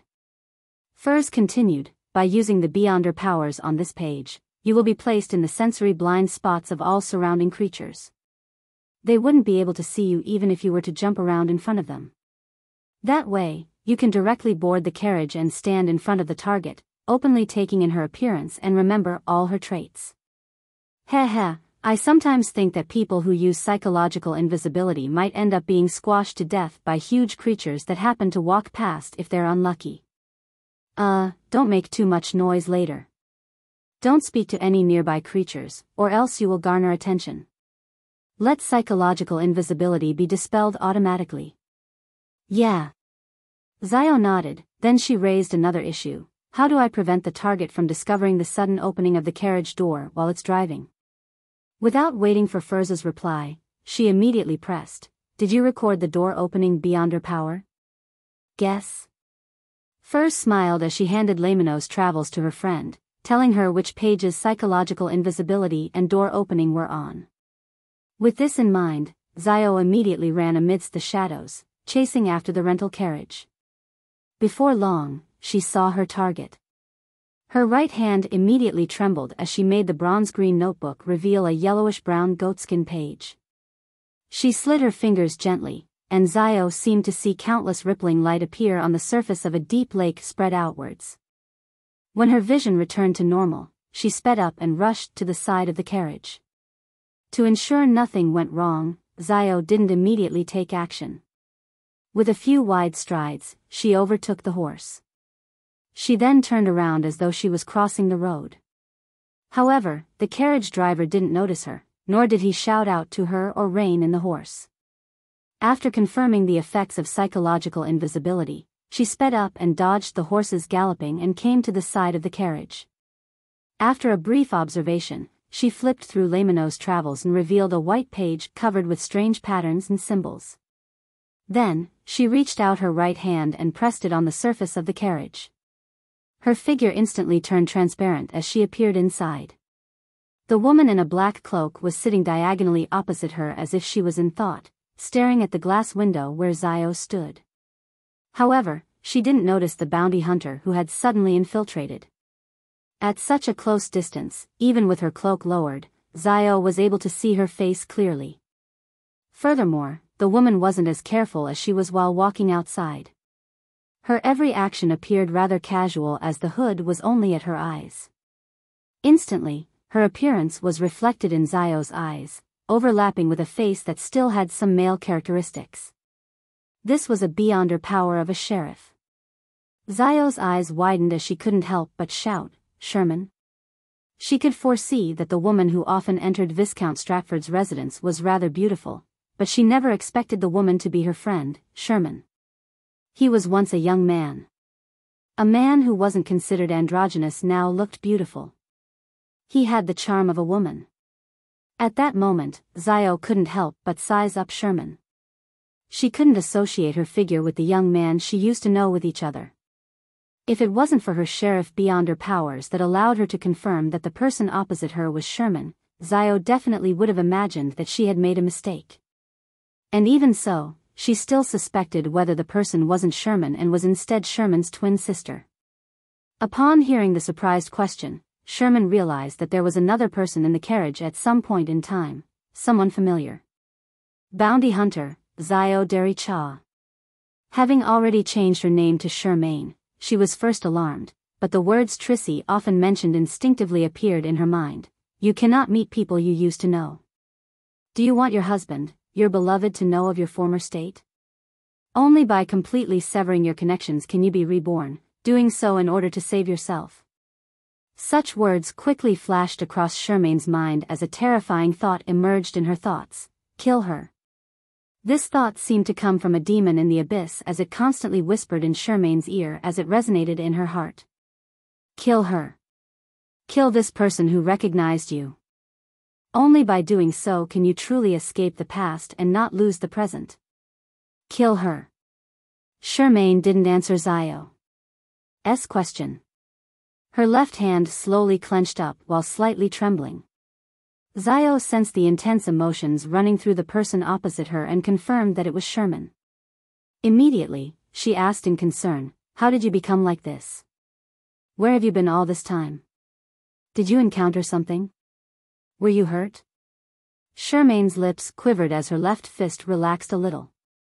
She said with a sobbing tone, I've already begun a new life. Don't disturb me again, alright?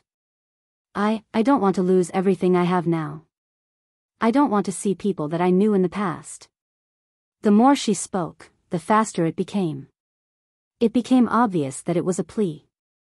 Xiao was taken aback for a few seconds before staring at Sherman. Pursing her lips, she said, okay. She didn't stay any longer and reached out to open the carriage window and jumped out. Shermaine silently watched this entire process and finally exhaled before she slumped into her seat like she had lost all her strength. It wasn't easy for her to control the demon in her heart. At this moment, she saw a figure rapidly outline itself out of thin air beside her. The figure wore a black, old-fashioned dress, but it didn't diminish her beauty and disposition. She sat there silently without a word, but it was impossible to not look at her. Demoness Trissy. Why didn't you kill her? Trissy asked with a smile, not revealing any gloominess. It was as like an idle chat where she would ask what she had drunk the previous night. She's one of the few people who didn't ostracize me. She even helped me, Shermaine replied in shock before frowning. Why are you here? Trissy smiled and said, I'm protecting you. Without waiting for Shermaine's answer, she said, you seemed to be in a good mood when you came out. Shermaine recalled what had happened and bashfully said, maybe, perhaps, I have a chance of becoming a mother. As she spoke, she touched her stomach with her right hand, the corner of her lips couldn't help but curl. I feel him kicking me. Shermaine suddenly froze and blurted, how could it be so fast? She wasn't sure if she could get pregnant today. Upon seeing her reaction, Trissy smiled even more charmingly. Chapter 10:19 Patience, how was it? Did you take a good look? Just as Furs left the street where Viscount Stratford's mansion was, she saw Xiao walk out with a down and vacant expression. Xiao nodded hesitantly. I did. Having said that, she seemed to come to her senses and said in shock, I know her. No, him. Him? Furs was confused. Xiao habitually observed her surroundings before saying, he's Sherman. The Sherman I told you about. He actually became a woman. Furs was stunned as she subconsciously asked, were you mistaken? Could she be Sherman's sister? Xiao firmly shook her head. No, she admitted it herself and even told me not to disturb her. She wants to bid farewell to her past. But, how did he become a woman? Furs's eyes darted around as she suddenly recalled something. She said in thought, it's not impossible either. There's a beyonder pathway that allows a man to become a woman at a certain stage. She recalled Miss Justice mentioning something similar during a free exchange session. Ah. Really? Xiao's widened as she asked in disbelief. Yes. Furs had already recalled the exact conditions as she gave a rather confident answer. This, Xiao was momentarily unable to accept it, but she couldn't find a rebuttal. All she could do was ask, which pathway is it? Furs replied, Demoness. It's the assassin pathway. Demoness. Sherman actually became a demoness, Xiao repeated to herself. Suddenly, her voice became louder. Could it be that she's being taken advantage of? No, I must warn her. Just as she said that, Xiao turned around and ran with great strides in an attempt to catch up with the rental carriage again. However, she couldn't find the target after attempting to pursue it for a few blocks. Sherman and the carriage seemed to have disappeared into thin air.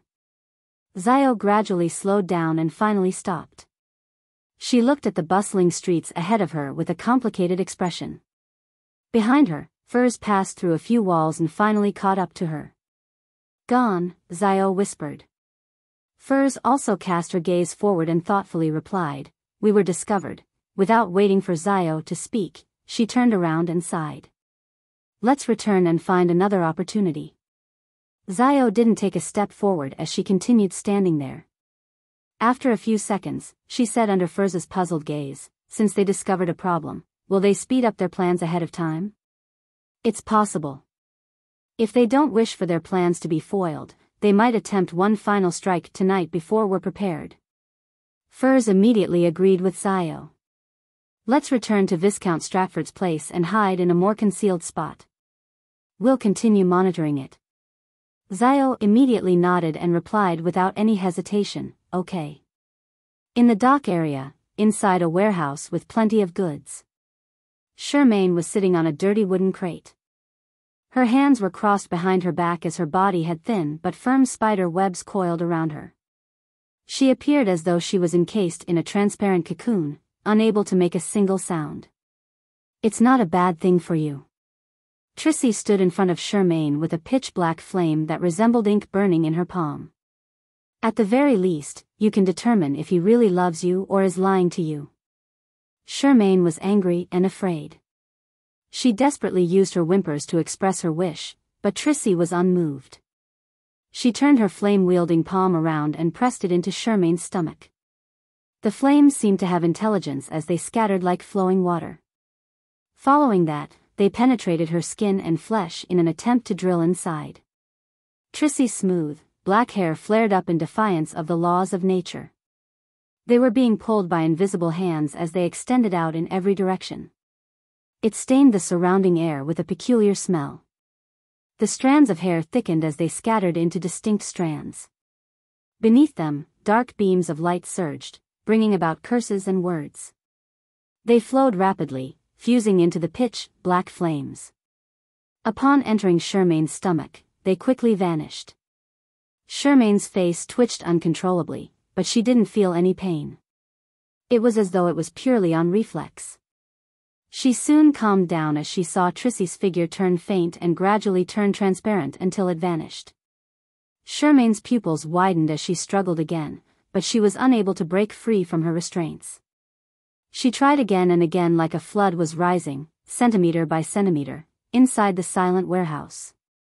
After an unknown period of time, the door to the warehouse opened with a thud and slammed into the two sides of the wall. A figure staggered in. It was the middle-aged Viscount Stratford. He didn't wear his white wig like he always did while outside.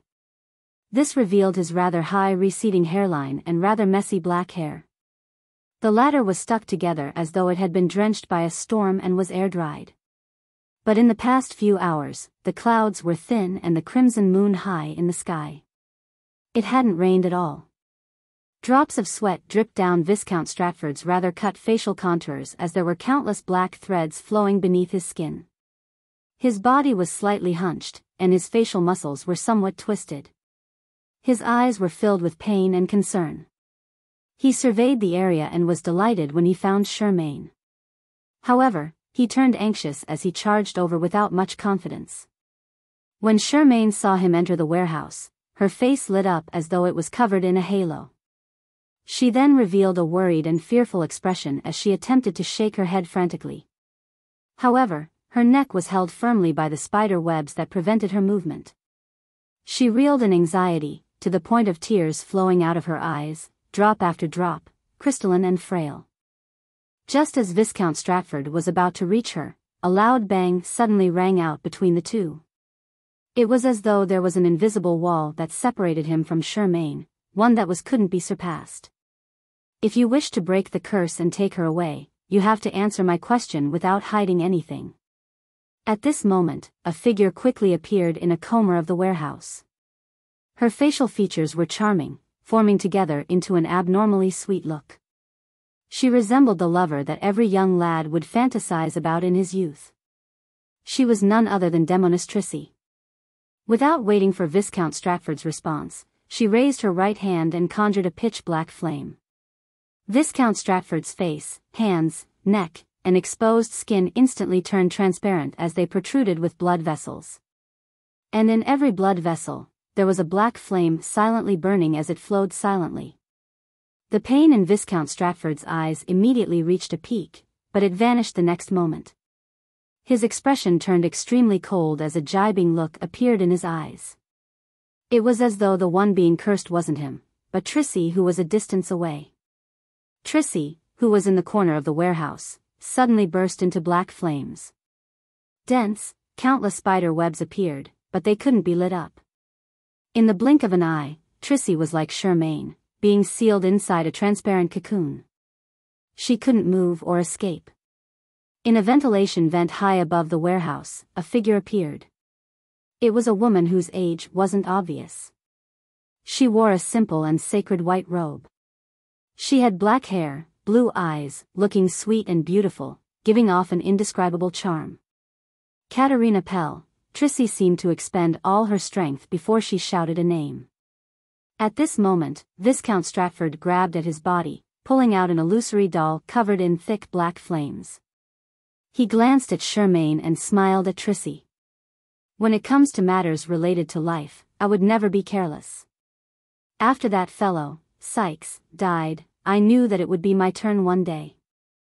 Heh, since you're hunting me, it means there are obviously others who wish to hunt you. We're very patient, afraid of scaring you away. We did nothing and waited until today. Also, your gift was pretty good. Upon hearing Viscount Stratford's words, Charmaine, who was still struggling out of habit, instantly stopped moving. Her expression turned blank. Her eyes widened, but there wasn't any focus. The look in her eyes seemed to sink deeper and deeper. Love, Trissy suddenly laughed, seemingly mocking herself. She wasn't nervous at all. Mager Manor. Night had fallen. After settling more than 20 guests and preparing the hunting trip the next day, Klein woke up not long after he fell asleep. His intuition had been triggered as a scene formed in his mind. Brigadier General Konas Kilgore, who was wearing a shirt and pants, had flown out of the guest room's window in secret. He landed outside in complete defiance of the laws of nature. I haven't even taken action. He came here for his own goals. With a thought, Klein controlled a cockroach outside and turned it into his marionette. He then used its eyes to observe the surroundings. Almost at the same time, Konas Kilgore appeared. After this demigod left Mager Manor, he immediately distorted the distance and quickly arrived by the bank of the Tussock River. He prepared himself to cross it. The cockroach watched quietly without any reaction. He's heading for the south bank of the Tussock River. What does he want to do? Does he have the preference of hunting in the suburbs so that he can attempt to conceal such actions? He also introduced Mager Manor to me for this reason. Klein lay in bed and seriously analyzed Konas's actions. After the Mi-9 demigod stepped onto the south bank of the Tussock River, Klein suddenly recalled a matter. Back when he escaped the underground ruins wherein Zangwill and company were, he appeared somewhere in the northwest of Backlund. This was the south bank of the Tussock River, making it rather close to where Mager Manor was. Chapter 10:20 Means of a Demoness. As his thoughts raced, Klein suddenly switched positions with his valet, Enuni, who was in the opposite room. And under a grapevine 150 meters from the manor's main building, a slowly crawling centipede suddenly stiffened before it relaxed. Almost at the same time, its body vanished from its location. Dwayne Dante in his blue and white checkered pajamas had appeared. Klein had swapped places with his marionette again. He decided to use this method to secretly tail Konas Kilgore and figure out where he was going or what he was planning on doing. Although he could only move 150 meters a time, and it took 2 to 3 seconds in between moves due to the process of turning the target into a marionette, this was more concealed compared to flaming jump or teleport. It made it difficult for Konas Kilgore to detect him. After all, he was dealing with a demigod. Even in domains where one's spiritual intuition wasn't the best, a demigod wasn't to be underestimated. By the same logic, Klein didn't rely on creeping hunger to hide in the shadows. This was because it was relatively slow even though it concealed him rather well. It was impossible for him to catch up to the demigod. Under the dark night sky, from Mager Manor to the south bank of the Tussock River, the rats, snakes, spiders, fish that were active in that stretch of land stiffened up and turned sluggish. They were converted into marionettes one after another. With their help, Klein constantly moved without causing a stir. Soon, he arrived at the south bank of the Tussock River, and after catching up to Konas Kilgore, he maintained a distance of 1 kilometer. To a bizarro sorcerer, even if a marionette were to go beyond his range of control, it wouldn't immediately escape from its controlled state or die immediately. Without a bizarro sorcerer's consciousness as a catalyst, this process was rather slow and needed nearly 10 minutes. Therefore, Klein wasn't worried that he would lose Anuni, who was lying in bed, while he did his tailing. As long as he returned within 10 minutes, he could continue controlling his marionette. Silently, Klein followed Kona's Kilgore as they went upstream. Passing through the dense forest, they climbed up a mountain beside the bank. At this moment, Kona's Kilgore, who wasn't wearing a vest or coat, suddenly stopped. He checked his surroundings and widened the range of his search as though he was trying to claim his territory. Upon seeing this, Klein didn't dare stay any longer. He immediately switched places with his marionettes and retreated repeatedly, pulling away to a distance of nearly 3 kilometers from the deputy director of MI9. At this moment, he gave up control of the marionettes ahead of him. The death of a few bugs wouldn't incur any suspicion. This was all too common in the outskirts and in the forests. King of the Five Seas Nast can create a fighting environment that's favorable for him. Will Kona's Kilgore, who's also a Black Emperor pathway demigod, have the ability to demarcate such a region? He can change, boost, and use certain rules and make whoever tails him expose themselves without being able to hide? It's very possible. Klein warily took out a gold coin he placed in his pajama pocket. He ran it through his fingers and flipped it. This time, he deliberately controlled his strength and didn't produce a flicking sound. The gold coin flew up in silence and landed in his palm. Without needing to look down, the gold coin's face was naturally reflected in his mind. It was heads. This meant that the anomaly ahead contained extreme danger. As expected of a demigod. Such abilities sure are enviable. However, do you think you can avoid my tailing? Klein scoffed inwardly and found an abnormally secluded spot and made himself turn into Gehrman Sparrow. Following that, he clasped his hands and pressed it to his mouth, whispering, "Blessed of the sea and spirit world, guardian of the Rorstad archipelago, ruler of the undersea creatures, master of tsunamis and storms, the great Kelvetua." After praying, Klein immediately took 4 steps counterclockwise and arrived above the gray fog. He sat at the fool's seat and beckoned for the bone scepter with blue gems embedded at its tip. Then, with the help of his prayer, he utilized the sea god's scepters responding to believers and saw the area around Gehrman Sparrow. He then raised his field of view and took in the surrounding area. Using this as the origin, he expanded his vision to 5 nautical miles.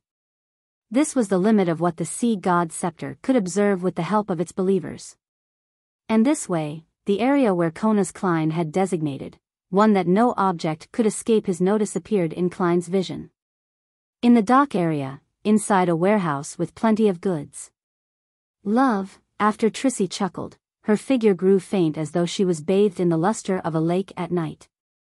In the blink of an eye, Trissy, who had been bound tightly with layers of silk by demoness of unaging Katerina Pell, turned into an illusory mirror.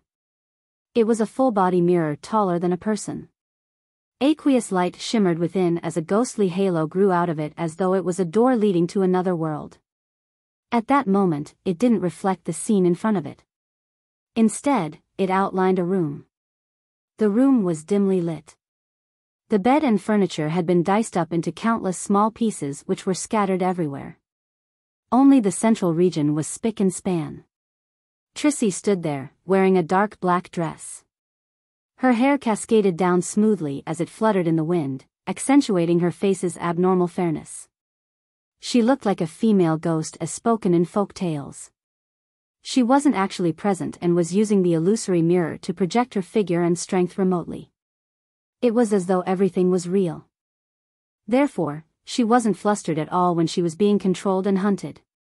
Upon seeing this scene, Katerina Pell, who wore simple and holy white robes, didn't hesitate to let out a shriek. Invisible waves quickly spread out as her hair flared up, each strand clear and distinct. They were thick and dyed with a grayish-white color. The illusory full-body mirror suddenly vibrated and shook as though it was on the brink of breaking apart.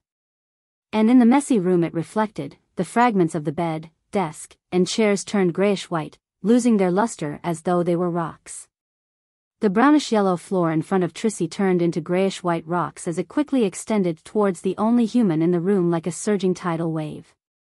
Trissy didn't attempt to resist as she turned around and waved her hand back while leaping towards the open window. In midair, invisible spider webs that belonged to her phased into existence. They turned dark as they spread towards the grayish-white colors. At the same time, the dark and profound full-body mirror produced one crack after another.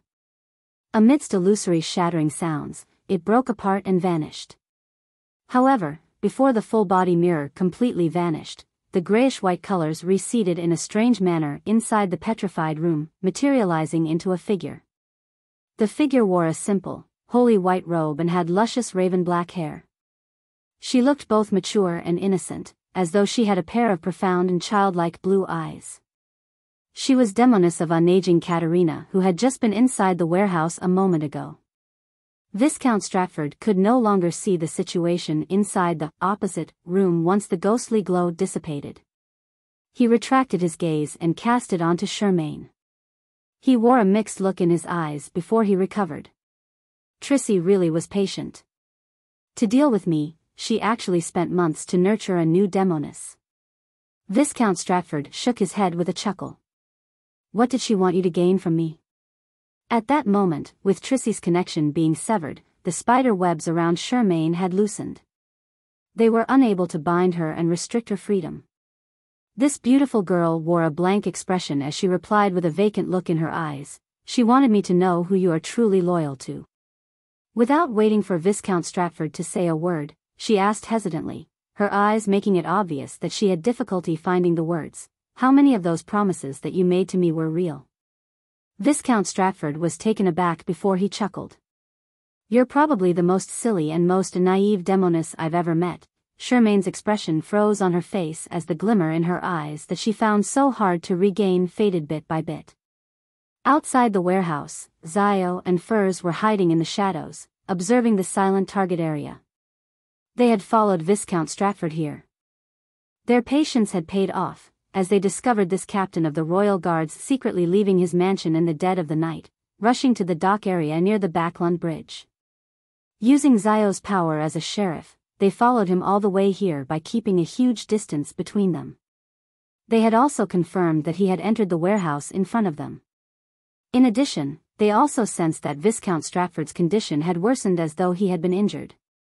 Actually, we had the opportunity to take action while on our way here. Furs looked at the warehouse's entrance and murmured. Zio replied without looking at her, but you said it yourself that you have a nagging feeling that things aren't that simple and wanted to wait. This might be the intuition of an astrologer. It might also be an act of procrastination, Furs replied in a self-deprecating manner. They didn't say anything more as silence ruled once more. They continued waiting patiently. At this moment, a pitch-black flame was ignited on the rammed earth in front of them. The strange flames rapidly dispersed and kept close to the ground as it swept away. It then outlined a row of Loanese text. This is the chance you've been longing for. Zio's and Furz's pupils dilated at the same time. Then, they looked at each other, at a loss for words. After a few seconds, Furz finally couldn't help but ask, what do we do? Chapter 1021 Zio hesitated when she heard Furz's question.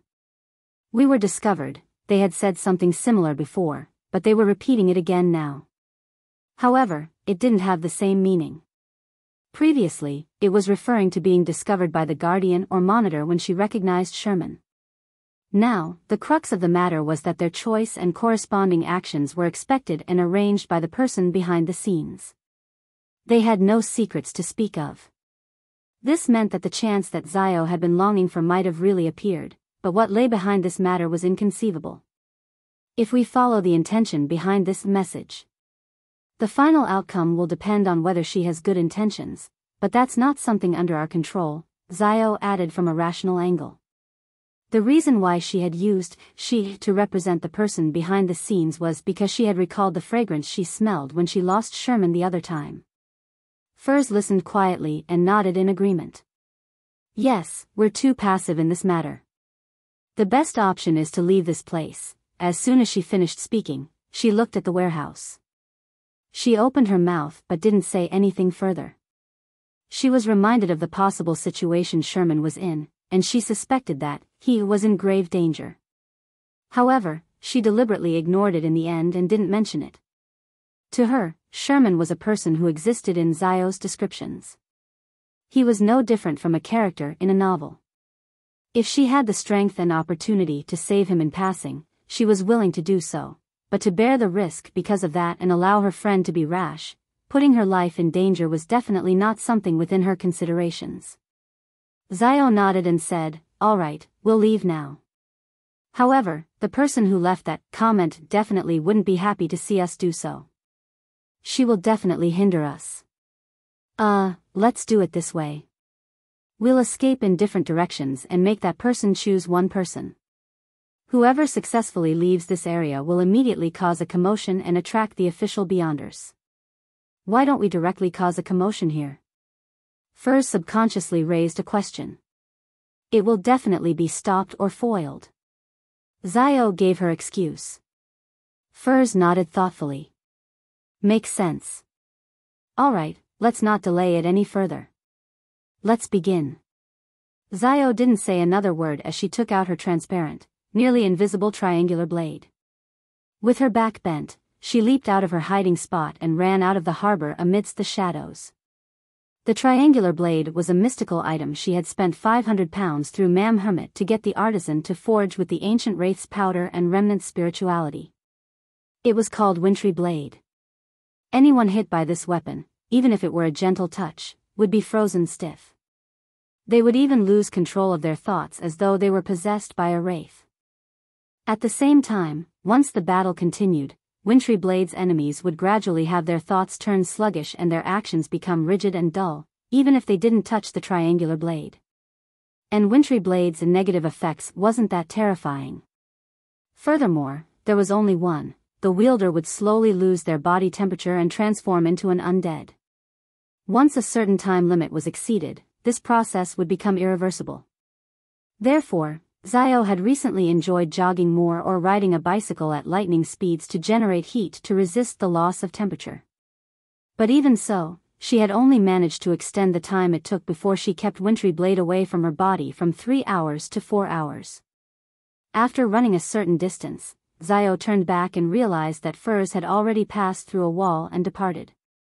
She had vanished from where they were hiding. After staring for 2 seconds, Xiao bit her lip and suddenly turned around and changed direction. She headed straight for the warehouse. Soon, she arrived beside her destination, but she wasn't in a rush to enter.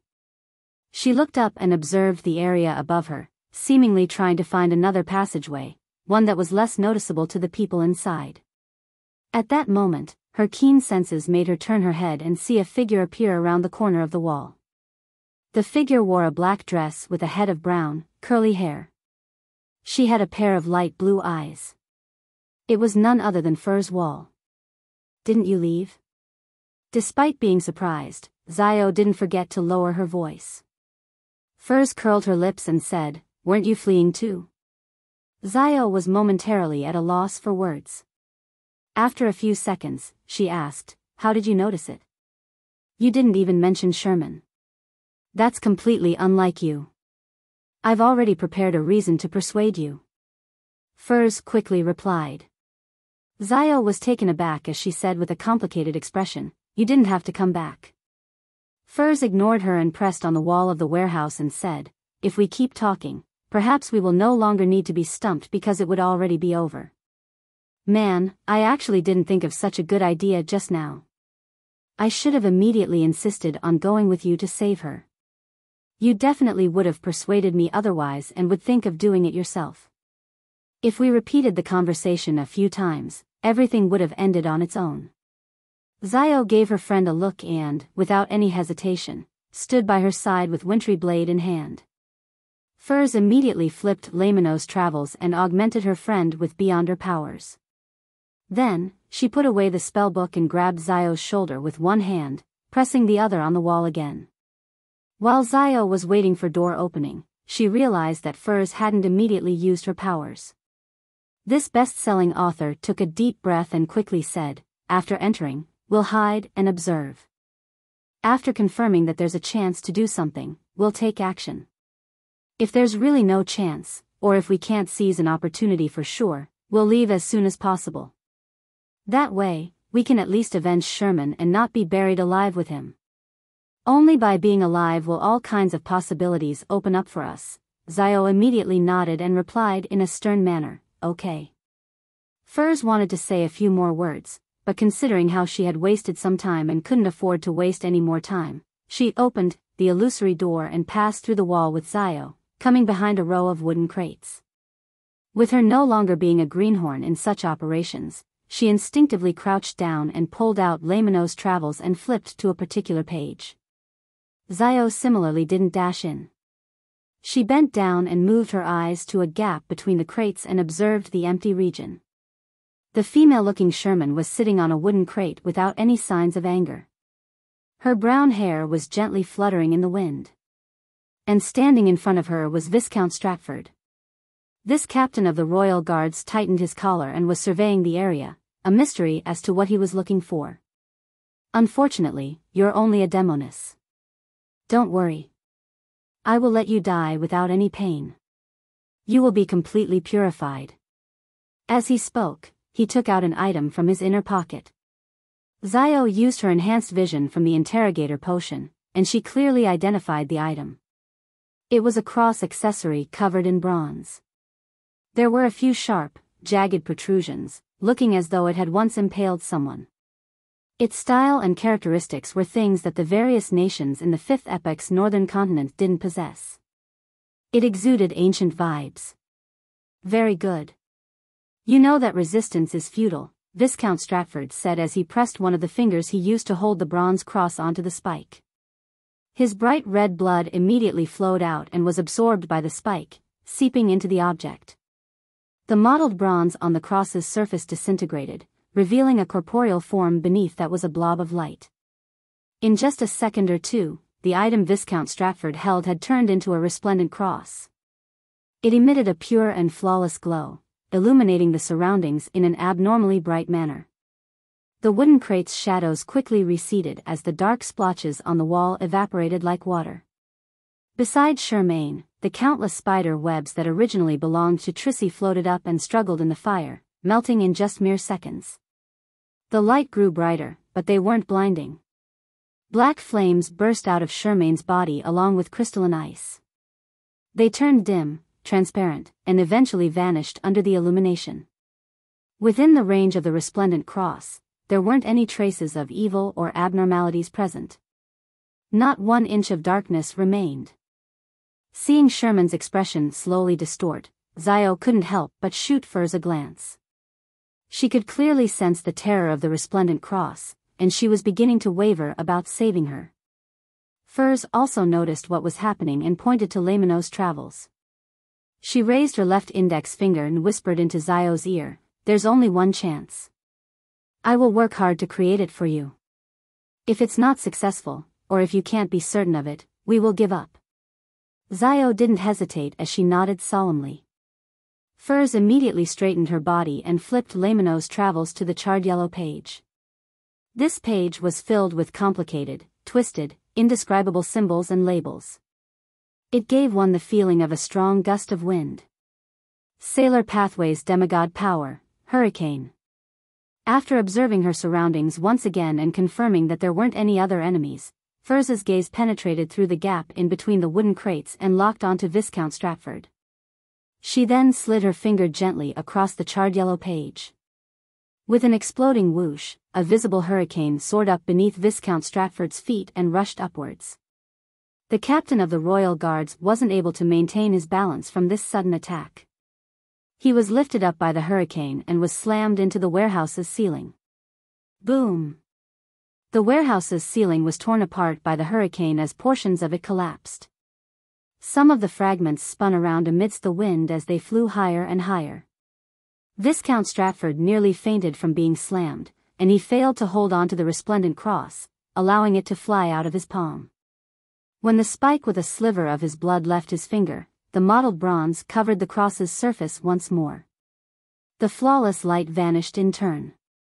Upon seeing this, Zio didn't hesitate to rush out of her hiding spot. Her eyes first reflected Viscount Stratford's figure before two blinding bolts of lightning lit up. Psychic piercing. 10:22 Answer. Amidst the violent hurricane, Viscount Stratford was like a helpless leaf that was pitifully thrown about as though he could be torn to pieces at any moment. In this state, he couldn't react at all, much less speak. All he could do was rely on a disciplinary paladin's powerful body to barely hold on, hoping that he wouldn't lose a limb or head inside this terrifying hurricane. He originally believed that the hunt had succeeded and that Trissy's capture was at hand. Furthermore, he was extremely certain that his target didn't have helpers, hence, all his attention was focused on Charmaine. To his surprise, he suddenly became the prey and fell into a trap without any prior warning.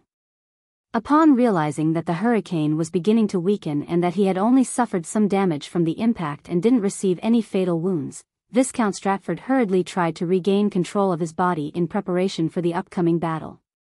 At that moment, he felt a stabbing pain in his head which felt as though a sharp dagger had been impaled into it before being twisted a few times. This feeling was something that Viscount Stratford felt was both familiar and unfamiliar. This was because, although he had never experienced it directly before, he had attempted it on several targets to observe their reactions. This was one of the Beyonder powers he was most proficient with. Psychic piercing. Bang! Upon being attacked, Viscount Stratford, who had failed to adjust his physical state, slammed into the ground hard as the bronze cross loudly fell several meters away. Tap. Tap. Tap. Zio held Wintry Blade and took a huge stride, dashing straight for Viscount Stratford who was struggling to get up. As for Furs, she had already flipped through Lamino's travels and flipped it open to a page that resembled a goatskin parchment.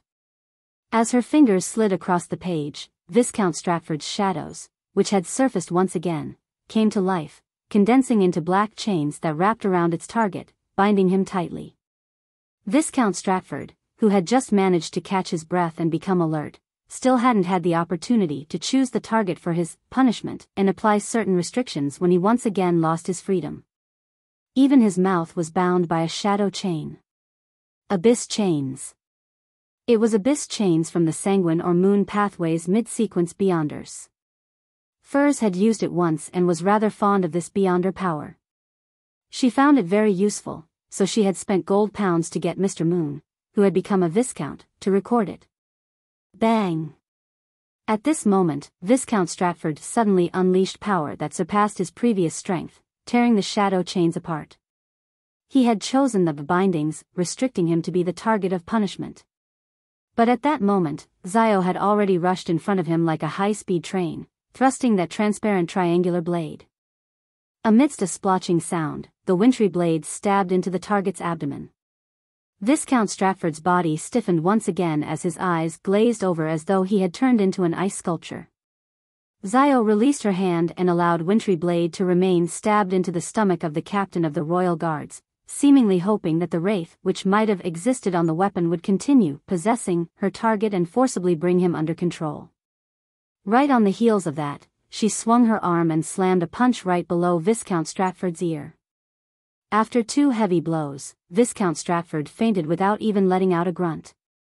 His stiff body collapsed once again. After completing this strike, Zio left her back to Furs and immediately moved past the staggering Viscount Stratford, who had Wintry Blade in his stomach, and dashed to Sherman who remained sitting on a wooden crate.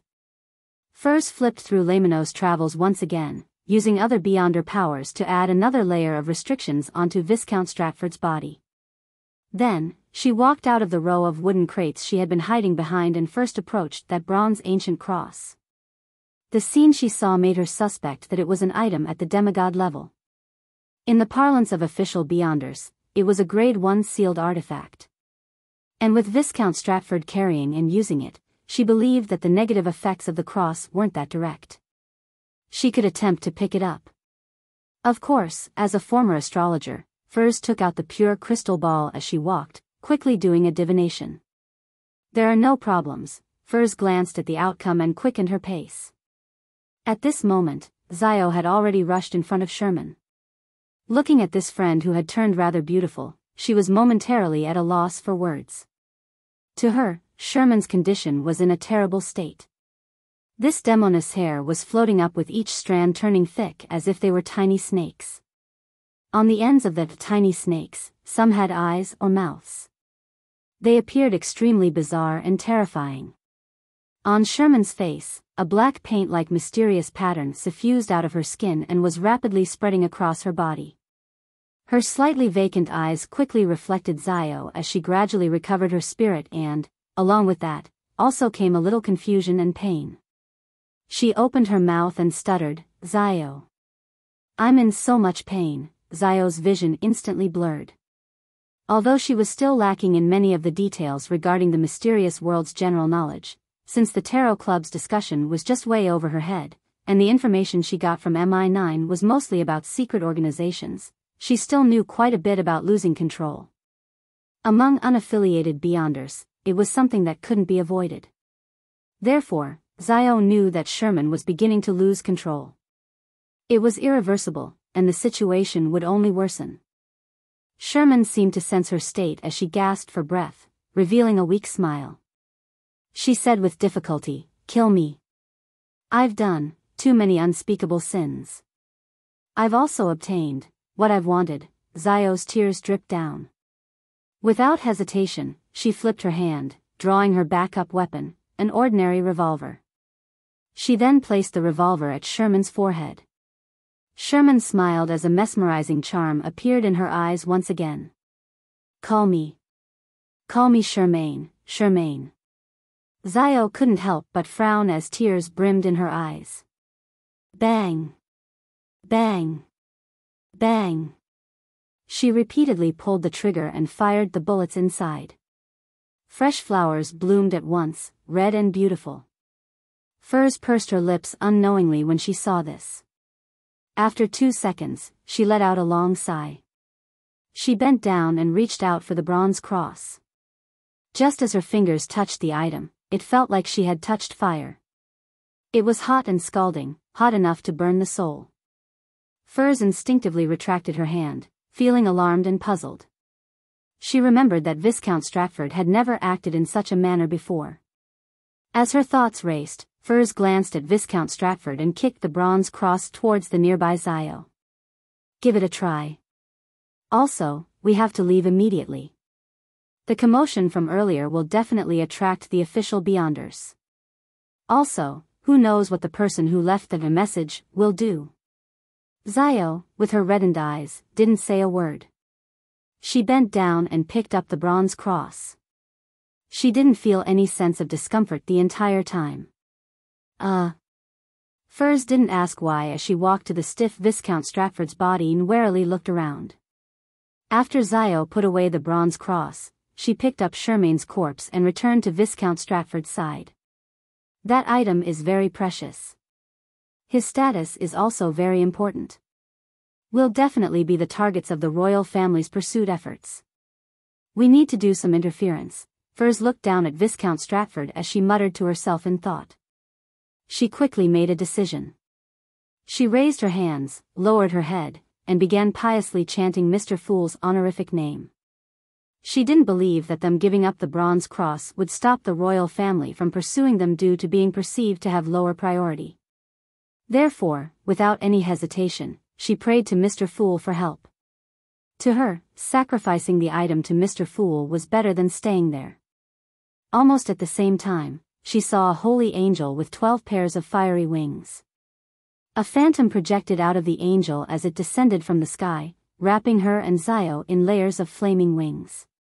Once this was over, Furs was just about to say something when she felt her body quiver.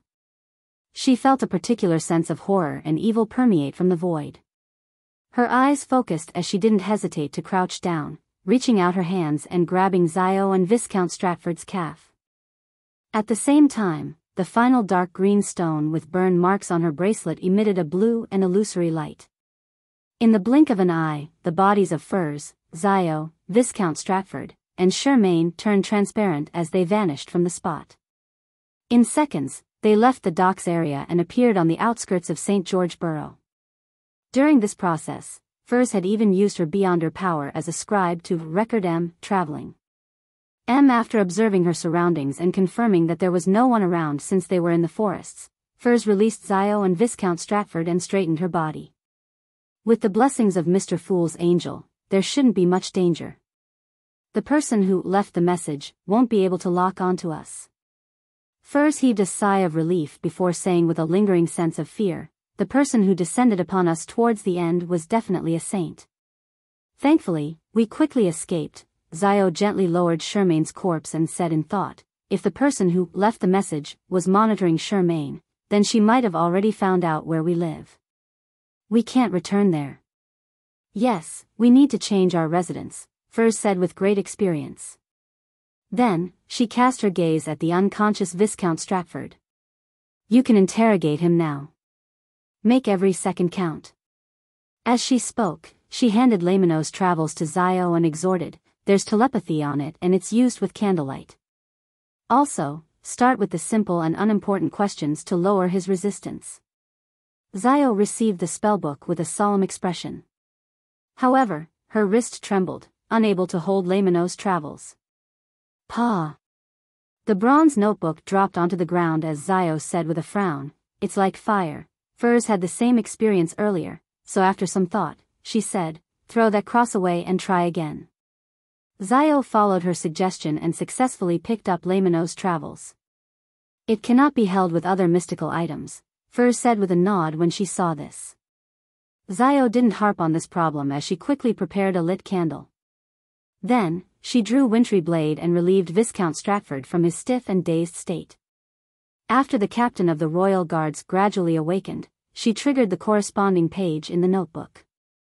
Viscount Stratford instantly fell into confusion, and only the faint candlelight remained in his eyes. Why did Charmaine try to approach you? Biyao asked the question she had just thought of. Viscount Stratford replied blankly, she was investigating who I'm loyal to.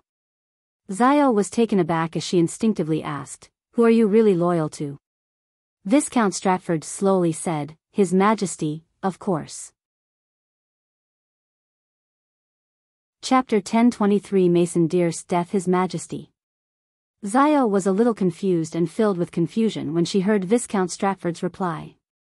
She found it inexplicable that Charmaine would deliberately approach this captain of the royal guards just to investigate where his loyalties lay. This didn't seem to be something of great importance or value. As for Viscount Stratford's answer, it was very normal and without any faults. Charmaine paid with her life for such an answer? Biyao originally wished to press for the reason behind Charmaine's investigation of such a trivial matter, but she immediately realized that it might involve key intel too soon.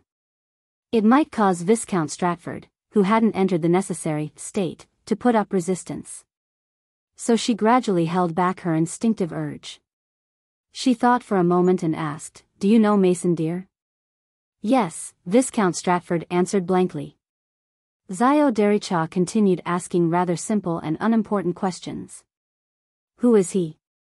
He's the former captain of the Royal Guards, Viscount Stratford answered simply without elaborating. At this moment, Furs didn't listen to the telepathy at such a superficial layer. She took out the pure crystal ball and placed it in Biyao's pocket. After transferring her items, she bent down once again and carefully attempted to pick up the bronze cross. This time, amidst her trembling fingers, the soul-burning feeling didn't assault her. It allowed her to easily pick up the spiky item. As expected, this cross cannot coexist with other mystical items. I still have moon paper figurine and the remnant spirituality of the ancient wraiths, but it didn't react. This means that it can coexist with items that don't contain beyonder characteristics, but won't resist spirituality and strength? If that's the case, will it also reject the beyonder characteristic within my body? But it doesn't seem obvious. This is its other negative side effect, and it requires some time before it shows signs. Furs had a general idea about this ancient bronze cross. She then warily stored it away in a bag that contained all kinds of ritual materials. After doing this, Furs looked down at the silver bracelet on her wrist. She confirmed that it was completely empty and was without any accessories hanging from it. She had used up all 5 stones that allowed her to use teleport. However, Furs no longer felt as anxious as before. Although she believed that the full moon ravings would become clearer and more terrifying with the usage of each stone, she also knew that with Mr. Fool's help, this wasn't a problem. Over the past year, if not for her need to spend some time above the gray fog during every full moon or blood moon, she would have almost forgotten that she was suffering the torment from the full moon ravings. I hope that the curse will be lifted one day. After retracting her gaze from the dull silver bracelet, Furs couldn't help but sigh. She then sincerely thanked Mr. Fool in her heart. No matter what his real goal is, he has rescued me time and time again. It hasn't only been from the full moon ravings. This cross's level doesn't seem low. I wonder if Mr. Fool will be interested and is willing to accept my sacrifice. I didn't have any good items or news to repay him for his benevolence. I finally see an opportunity. This is a common spoil of war. I only own half of it. I wonder if Mr. Fool is willing to accept a sacrifice that I only have half the rights to. No, Biyao has also been rescued by Mr. Fool before. Perhaps it might please Mr. Fool. If he is satisfied, he might produce a few Beyonder powers and allow me to record them in Laymanos Travels. No, Laymanos Travels might not be able to record a deity's powers. It won't be able to withstand Mr. Fool's powers. The powers of the angels under him will do too. No, I can't be too greedy. I'll be satisfied if Mr. World can demonstrate some of his powers for me to record. Furz's thoughts wandered as she had expectations akin to a dream. This was the instinct of a best-selling author.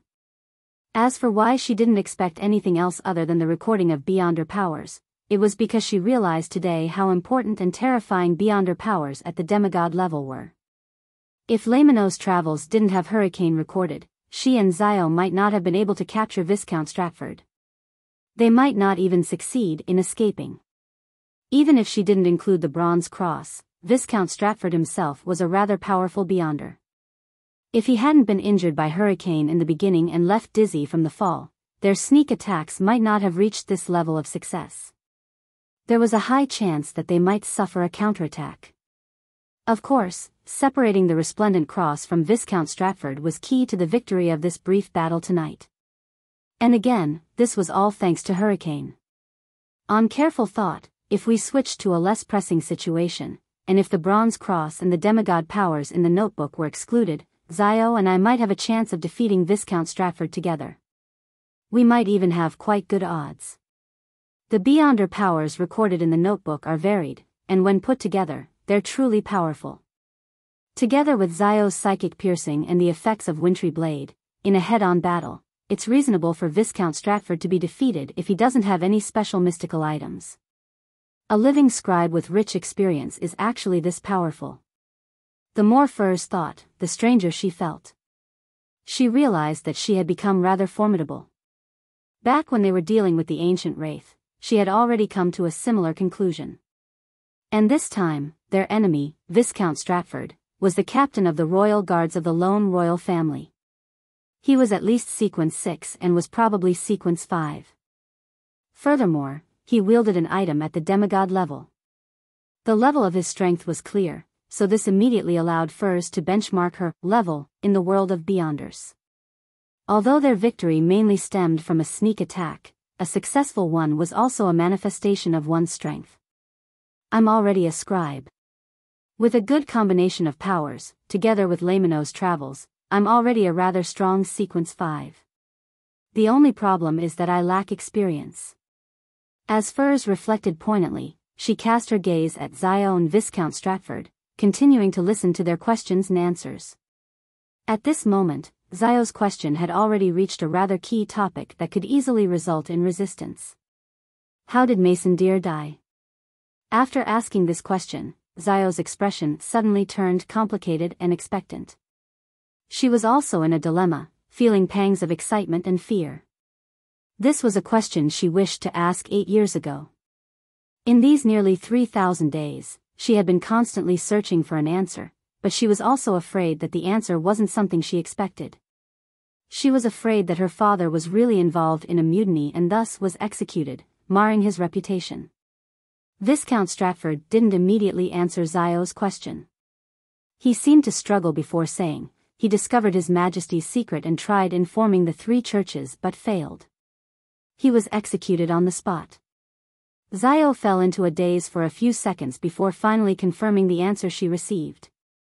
Although this answer shocked her, it made the heart in her mouth sink back to its original position as she calmed down. Secret. His Majesty's secret, she muttered softly to herself and asked in a pressing tone, what secret?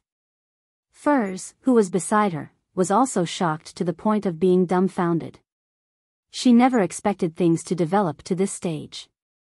At that moment, Viscount Stratford's facial muscles visibly contorted. It took him a great deal of effort to say a few words, that secret is. Suddenly, his body jerked violently. His confused eyes regained their luster. Right on the heels of that, his body collapsed from the most minute part, instantly transforming into a ball of fireworks. The blood-red fireworks soared into the sky and exploded, illuminating the night sky as they were reflected in Furza's and Zio's eyes. Having experienced this previously, Furs didn't waste any time after her eyes momentarily blanked out. She immediately crouched down and grabbed Shermane's corpse and Zio's calf. Their figures swiftly turned transparent as they vanished from the spot, teleporting to the southern area of the bridge. Above the gray fog, Klein, who was holding the sea god's scepter, saw the fireworks that stained the sky red. Back when Furs prayed to him, he had happened to be inside the magnificent palace observing Konas Kilgore's actions. He conveniently took in the red priest card and used the paper figurine he cut, stirred the powers of the mysterious space, and gave a response. During this process, he discovered that the person lying next to Miss Magician and Miss Judgment was Viscount Stratford. This was one of the targets he had placed great importance on. Although he hadn't investigated him personally, he knew that there was something wrong with him. He knew that Demonastrici was targeting him, so he had remembered his appearance and characteristics at a ball. Klein didn't know what the 2 Tarot Club members were up to, but since it involved Viscount Stratford, he definitely didn't write off its importance. He directly observed what subsequently happened to Miss Magician and Miss Judgment through the Crimson Stars. After advancing to a demigod and obtaining even more authorities, he didn't need the Tarot Club members to pray to directly observe their vicinity via the Crimson Star. This was similar to specially marking out believers, but Klein had always held great restraint towards that and had never attempted it. This made him hear Zio's and Viscount Stratford's conversation. And since he knew the underlying truth, he knew very well what the true meaning and importance of who he was loyal to was. Combined with the discovery of the king's secret by the former captain of the Royal Guards, Mason Deer, and how his attempt to inform the 3 churches failed, Klein already had a guess. He suspected that the greatest culprit behind the great smog of Backlund was the Lone Kingdom's king, George III. 1024 Traditional skills inside the palace above the grey fog. Klein, who was holding the sea god's scepter, looked at the Black Emperor card and the Tyrant card on the table in front of him with a heavy look. Although Viscount Stratford's answer could only prove that King George III hid a great secret, had played a crucial role in the great smog of Backlund, and was highly likely to be a mass murderer, it couldn't be said that he had spearheaded everything and was the true mastermind. After all, he might only be a puppet. But to Klein, this was already enough. The target was clear, and he had clues to investigate what they were planning. Seeing that Miss Magician and Miss Judgment had left the area where the abnormality had happened and were practically safe, Klein retracted his gaze and continued to observe the actions of MI9 Deputy Director, Konas Kilgore, via prayer vision. After a while, after securing the territory and confirming that no one was tailing him, Konas Kilgore walked to a mountain wall and took out an object. His entire body was tainted with a ghostly blue glow as he gradually became hazy and blurry. Then, he disappeared into thin air, his whereabouts unknown. A rather special form of traveling via a corporeal ritual or item that allows him to teleport from point to point within a very short distance. Back when I came out from the underground ruins wherein Zangwil was, I also passed through a similar door. Yes, this place isn't too far from the mountain where Mr. A pursued me. This setup needs a very suitable and secretive region. Without having any permission from the interior, just holding on to an activation item might not have any effect. And once something happens, destroying the corresponding ritual can prevent enemies from entering and stop them from finding the exact location. Klein nodded in enlightenment. Combining the information which Viscount Stratford had just revealed, he had come to the initial conclusion that the king's secret and the ploy by the three factions were all hidden deep within the underground ruins. As long as one entered, the truth would be obtained through a careful investigation. However, the difficulty in performing the investigations became apparent the more he thought about it. He had to first obtain the corresponding item and, using his disguise as a faceless to fool the guards, he would teleport in. None of these steps were easy. According to Rhodes, Konas Kilgore wasn't just a demigod of the Black Emperor pathway, he also possessed a rather powerful sealed artifact.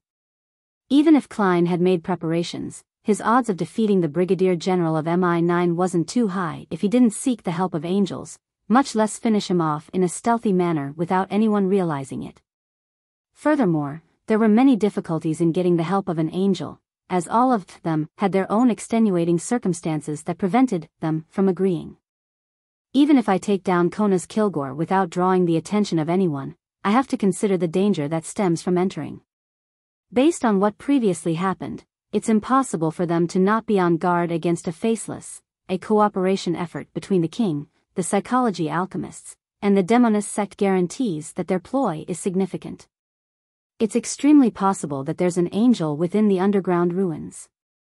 Klein frowned as he was at a loss for a reliable angle for investigation. He tapped the edge of the long model table and decided to break out of the confines of his original thoughts and consider it from a different angle. A few seconds later, a flash of inspiration came to him. Why do I want to complete all these steps by myself? The king's secret and plans are likely detrimental to the three churches of Storm, Evernight, and Steam. Otherwise, the former captain of the Royal Guards, Mason Deer, wouldn't have attempted to inform the three churches. As a blessed of the Evernight goddess, at least for now, isn't it obvious what I should be doing? This can also count towards my contributions to exchange for the scholar of your potion formula. In an instant, Klein's thoughts became extremely clear. He left the area above the gray fog without any hesitation and returned to the real world. Dressed in blue and white checkered pajamas, Gehrman Sparrow raised his hands once more and made a prayer gesture. He chanted in ancient Hermes, the Evernight goddess who stands higher than the cosmos and more eternal than eternity. You are also the Lady of Crimson, the Mother of Concealment, the Empress of Misfortune and Horror, Mistress of Repose and Silence. This time, Klein didn't hold a ritual because he wasn't praying for a bestowment or response. All he wanted was to simply describe what Viscount Stratford had said, as well as his observations regarding Konas Kilgore. Therefore, a direct prayer was sufficient. After praying, Klein exhaled and stood in a remote area of the woods, patiently awaiting the possible developments. In less than a minute, a figure suddenly appeared in front of him, like a quickly sketched portrait. The newcomer was dressed in a simple robe. By the figure's waist was a belt made of tree bark. Long hair cascaded down as the figure was barefoot. She had a pair of dark and serene eyes, and she was none other than the highest-ranking archbishop and leader of the ascetics, servant of concealment, Ariana. Good evening, Ma'am Ariana, Klein bowed without any hint of surprise. Ariana glanced at him and returned the greeting. Good evening. She didn't make any small talk as she directly asked, Konas Kilgore is nearby? Yes, less than 10 kilometers away. Klein pointed in the direction. He has already used an item to vanish from his place. What should we do next? Ariana nodded slightly and said, wait for him to come out and find an opportunity to capture him. Isn't that too direct? You look quiet and plain, a cultured person, no, angel. Why are you so aggressive? If Konas Kilgore didn't head for the underground ruins and had gone to some other secret base, or if he wasn't too deeply involved in the king's ploys, to have the church's archbishop taking action on MI9's top brass would definitely be breaking news. The kingdom's fracturing would only worsen. Klein was momentarily unsure how he should respond to Ariana. Although he would definitely attack Kona's Kilgore if he handled the matter himself, since the latter's involvement in the slave trade and the silencing of others was enough reason, the problem was that a demigod of a secret organization attacking a military top brass and an Orthodox Church's archbishop attacking a military top brass was two completely different matters. As though sensing Klein's thoughts, Ariana calmly explained, "You will be the one taking action, not me." Klein was a little unused to her style. Ariana continued, "I will create a concealed world for you and provide you the necessary assistance." Battle in a concealed state? Fight with the help of an angel? Klein nodded with a thought. "Then where shall the ambush be?" Ariana answered succinctly, "In your mager manner, I share the same thoughts. But I didn't want to say it myself." Klein took a deep breath and exhaled. The choice for the ambush location stemmed from very simple logic. It was to do it when Kona's Kilgore was in his most relaxed and defenseless state. Without a doubt, once Konas finishes his secret mission and returns to Mager Manor, he would believe that the most risky matters of the night were over. He wouldn't have his guard up. For the same reason, if the king's secret employ was of utmost importance, it was possible for an angel to be watching over him while he returned from the underground ruins. Once he suffered an attack, the angel would be able to immediately respond. And only when Konas returned to his normal daily routine would the monitoring be retracted. After all, there were only a limited number of angels, so it was impossible for them to be so free. Thankfully, I used the most covert method of tailing him, and the distance was far enough. From the looks of it, Ma'am Ariana didn't place the responsibility of the battle onto me to avoid the risk and reduce the negative effects, but because maintaining a concealed state and preventing the existence inside the underground mints from noticing the battle will drain a great deal of her energy. Amidst his racing thoughts, Klein had a better idea of how he should proceed. At this moment, Ariana added, "The concealed world's battle won't damage the real world." "That's pretty good." Klein muttered silently and said after some thought, "Then I need to immediately make some preparations." "All right," Ariana calmly replied. She didn't even ask me what preparations I need. I was even prepared to say that I need a change of clothes. As Klein lampooned himself, he looked down at his blue and white checkered pajamas. His left palm quickly turned transparent as he vanished from the spot. Inside Mager Manor, Klein's figure blinked into existence. Maintaining his appearance as Gehrman Sparrow, he quickly changed his clothes and wore a top hat. Following that, he took out a piece of paper and used his finger to write. The tip of his finger spewed out a scarlet flame, leaving charred marks without burning the piece of paper. The charred marks quickly formed a complicated symbol that was a mixture of concealment and mystery prying. With the formation of this symbol, the full-body mirror in the room turned dark as aqueous light rippled.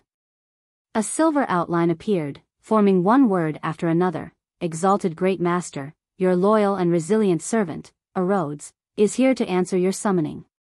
Do you have something you would like to ask me?" "Yes." Klein nodded and looked out the window. What demigod powers and powerful sealed artifacts does Kona's Kilgore have? This was something he vaguely knew before.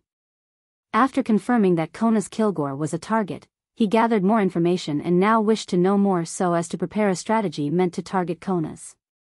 The full-body mirror's silver words warped and squirmed, quickly forming new words. "Great Master, Kona's Kilgore is an Earl of the Fallen. To hide his strength, he wields a sealed artifact that also belongs to the lawyer pathway. However, it also has some of the arbiter pathway's characteristics mixed into it. It's called..." Chapter 1025 Random Anomalies. The full-body mirror's silver words seemed to have a life of their own as they vanished and reformed. The concerto of light and shadow is a pocket watch. It can restrict certain actions in a particular area, and it can also strip certain beyonder powers from the target.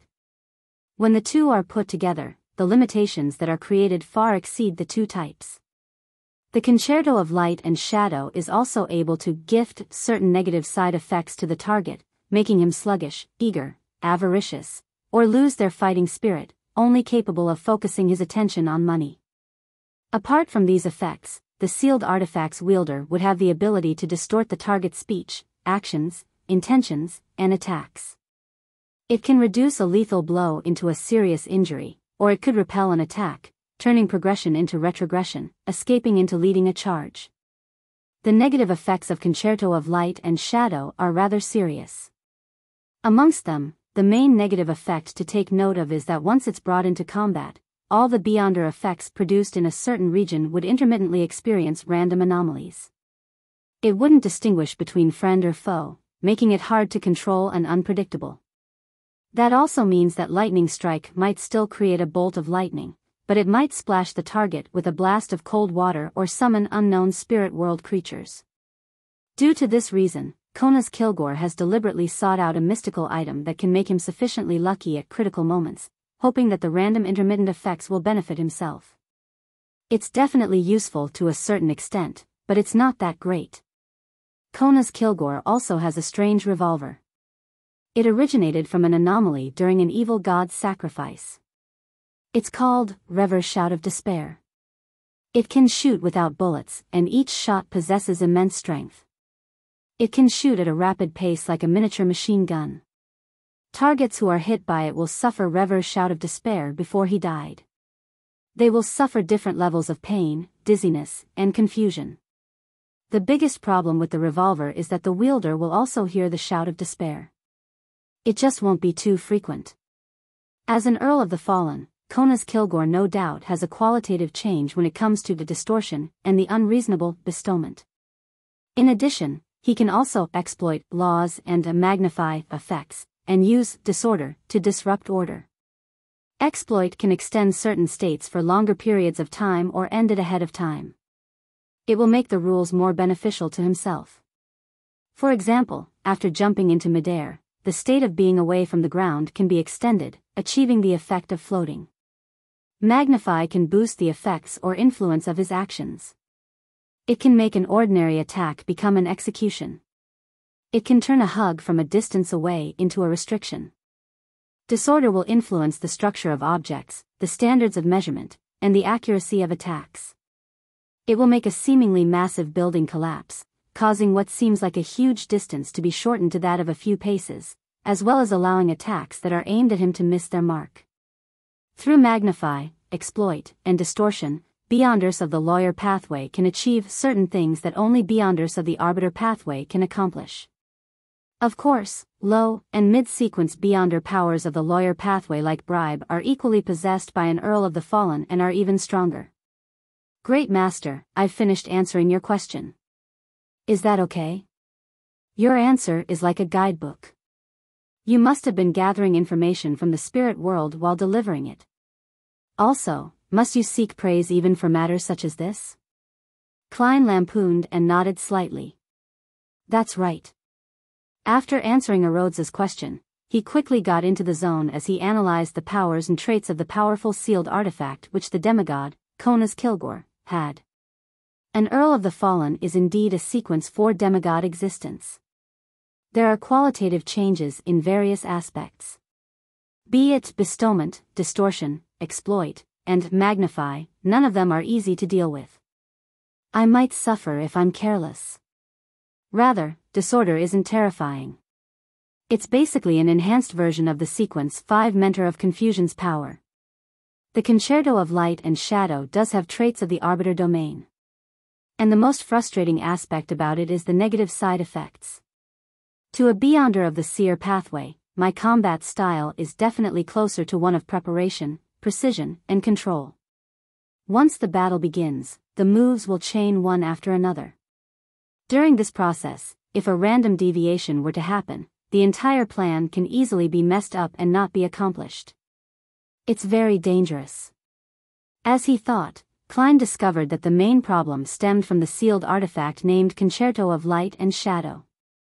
As a Beyonder who liked setting up traps for his enemy, Klein didn't wish that after throwing himself into a perilous situation through his painstaking planning and hard work, he would realize that the item would summon a rabbit just as he was using the Fate Siphon charm to switch fates with his target to turn the tables and finish off his opponent.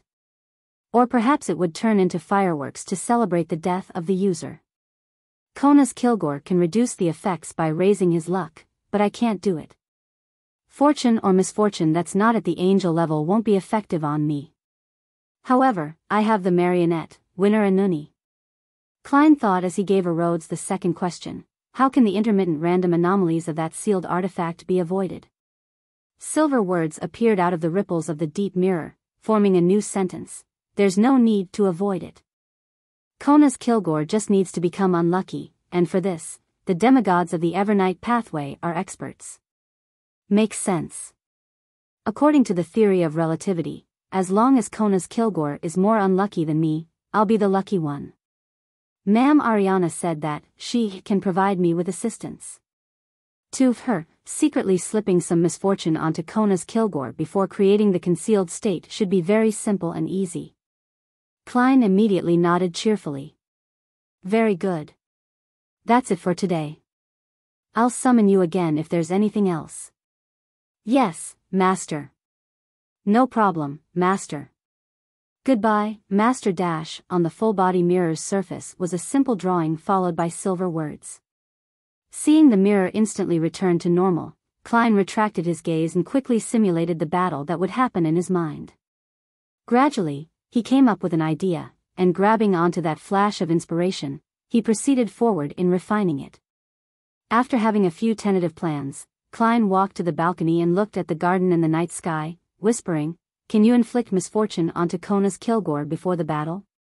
After a brief silence, a calm and ordinary female voice rang in his ears, "Yes."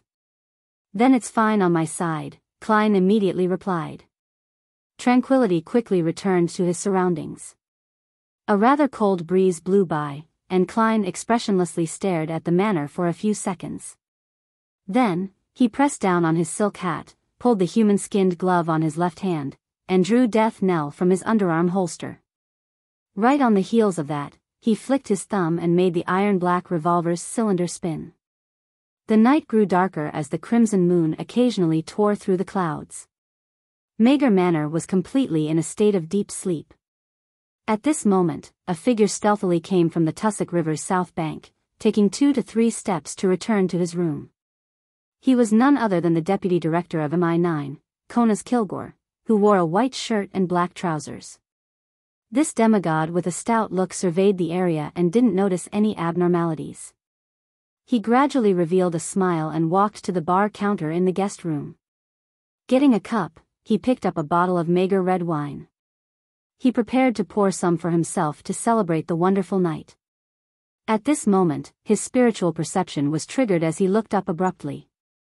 He saw the buildings with a few grayish-white chimneys suddenly become covered in shadows as if they were dyed with ink.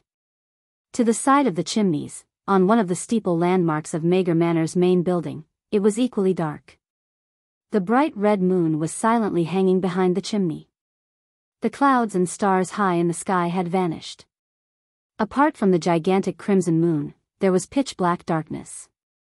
Under the night sky, the flowers and trees were clearly in front of him, but they lacked any signs of life. They were dim, as though they were a great distance away. Black and red, shadows and buildings, and the silence and plants presented themselves in front of Kona's Kilgore in such a strange state. This. The demigod's pupils dilated as he didn't hesitate to respond. He reached his left hand into his clothes and extended his right hand under his armpit, taking out 2 items. Amongst them, he held a strange revolver in his right palm. It was entirely gray in color, bigger than an ordinary revolver.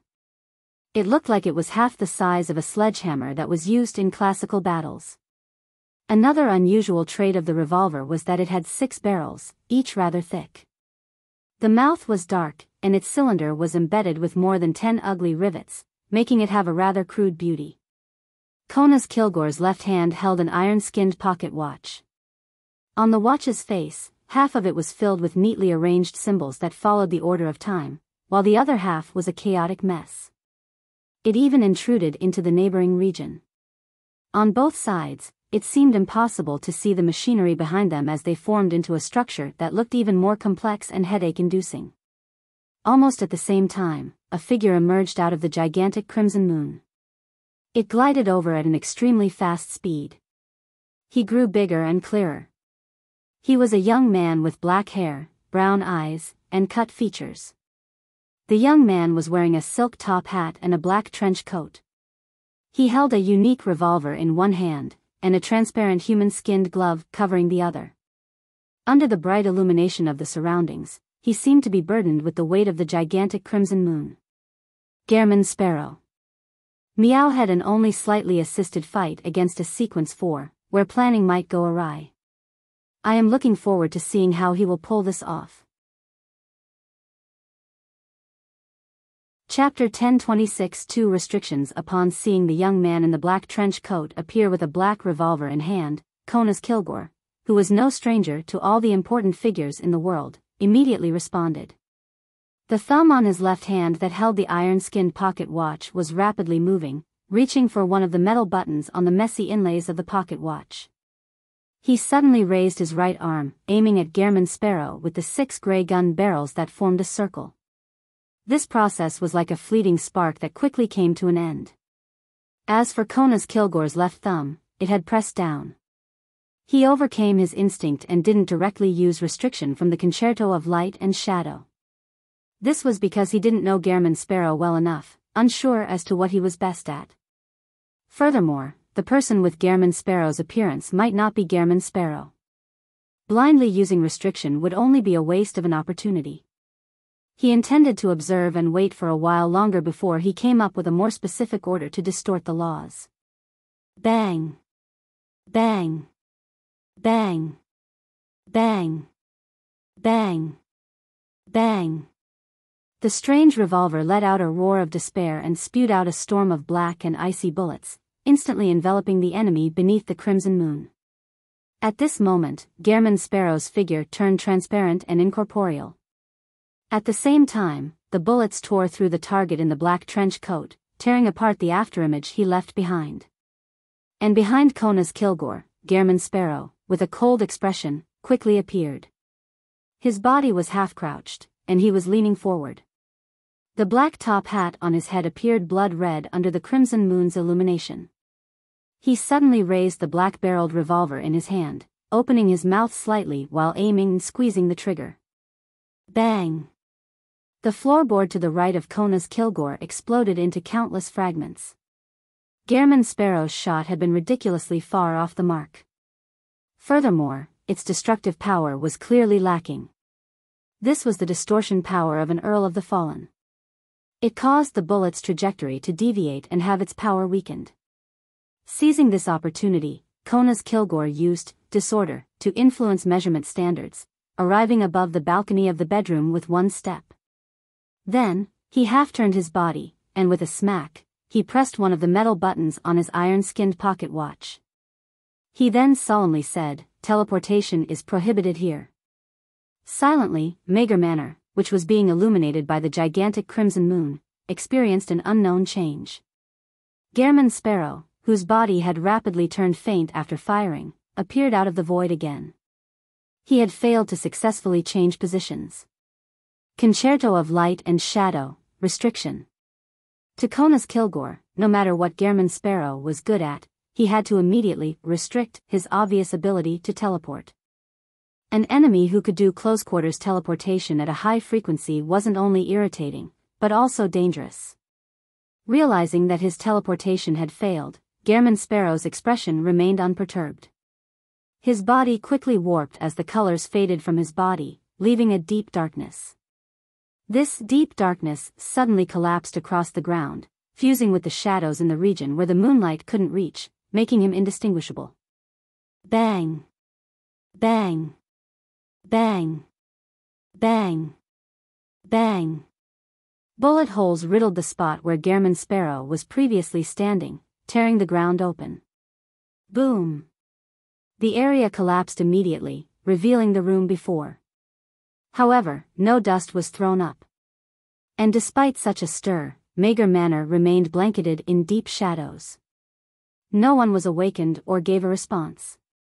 Konas Kilgore suppressed the urge to restrict the action of hiding in the shadows. Holding on to Rever's shout of despair and Concerto of Light and Shadow, he calmly observed his surroundings and waited for Gehrman Sparrow to appear once again before launching his attack.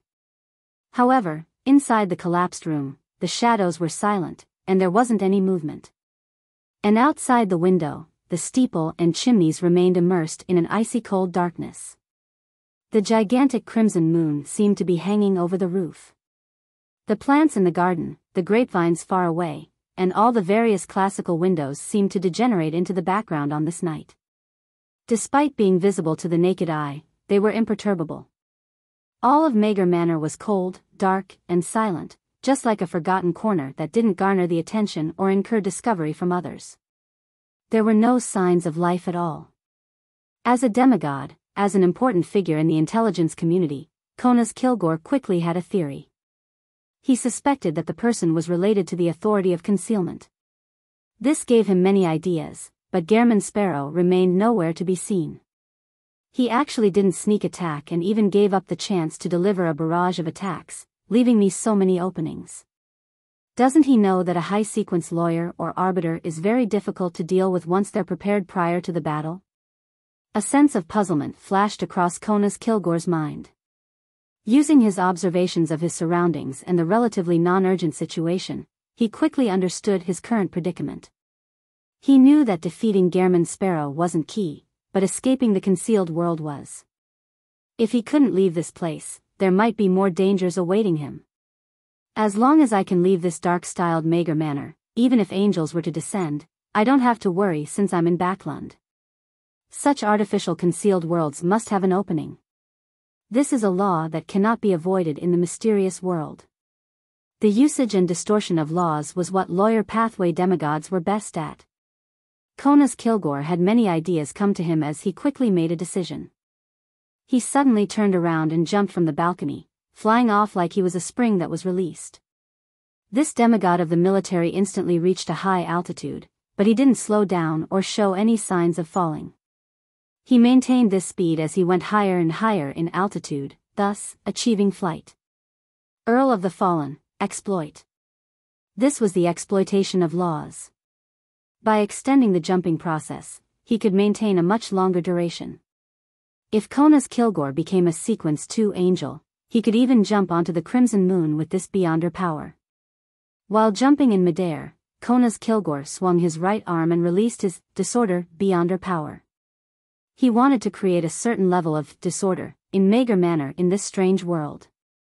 The true exit would then be exposed through the generated ripples.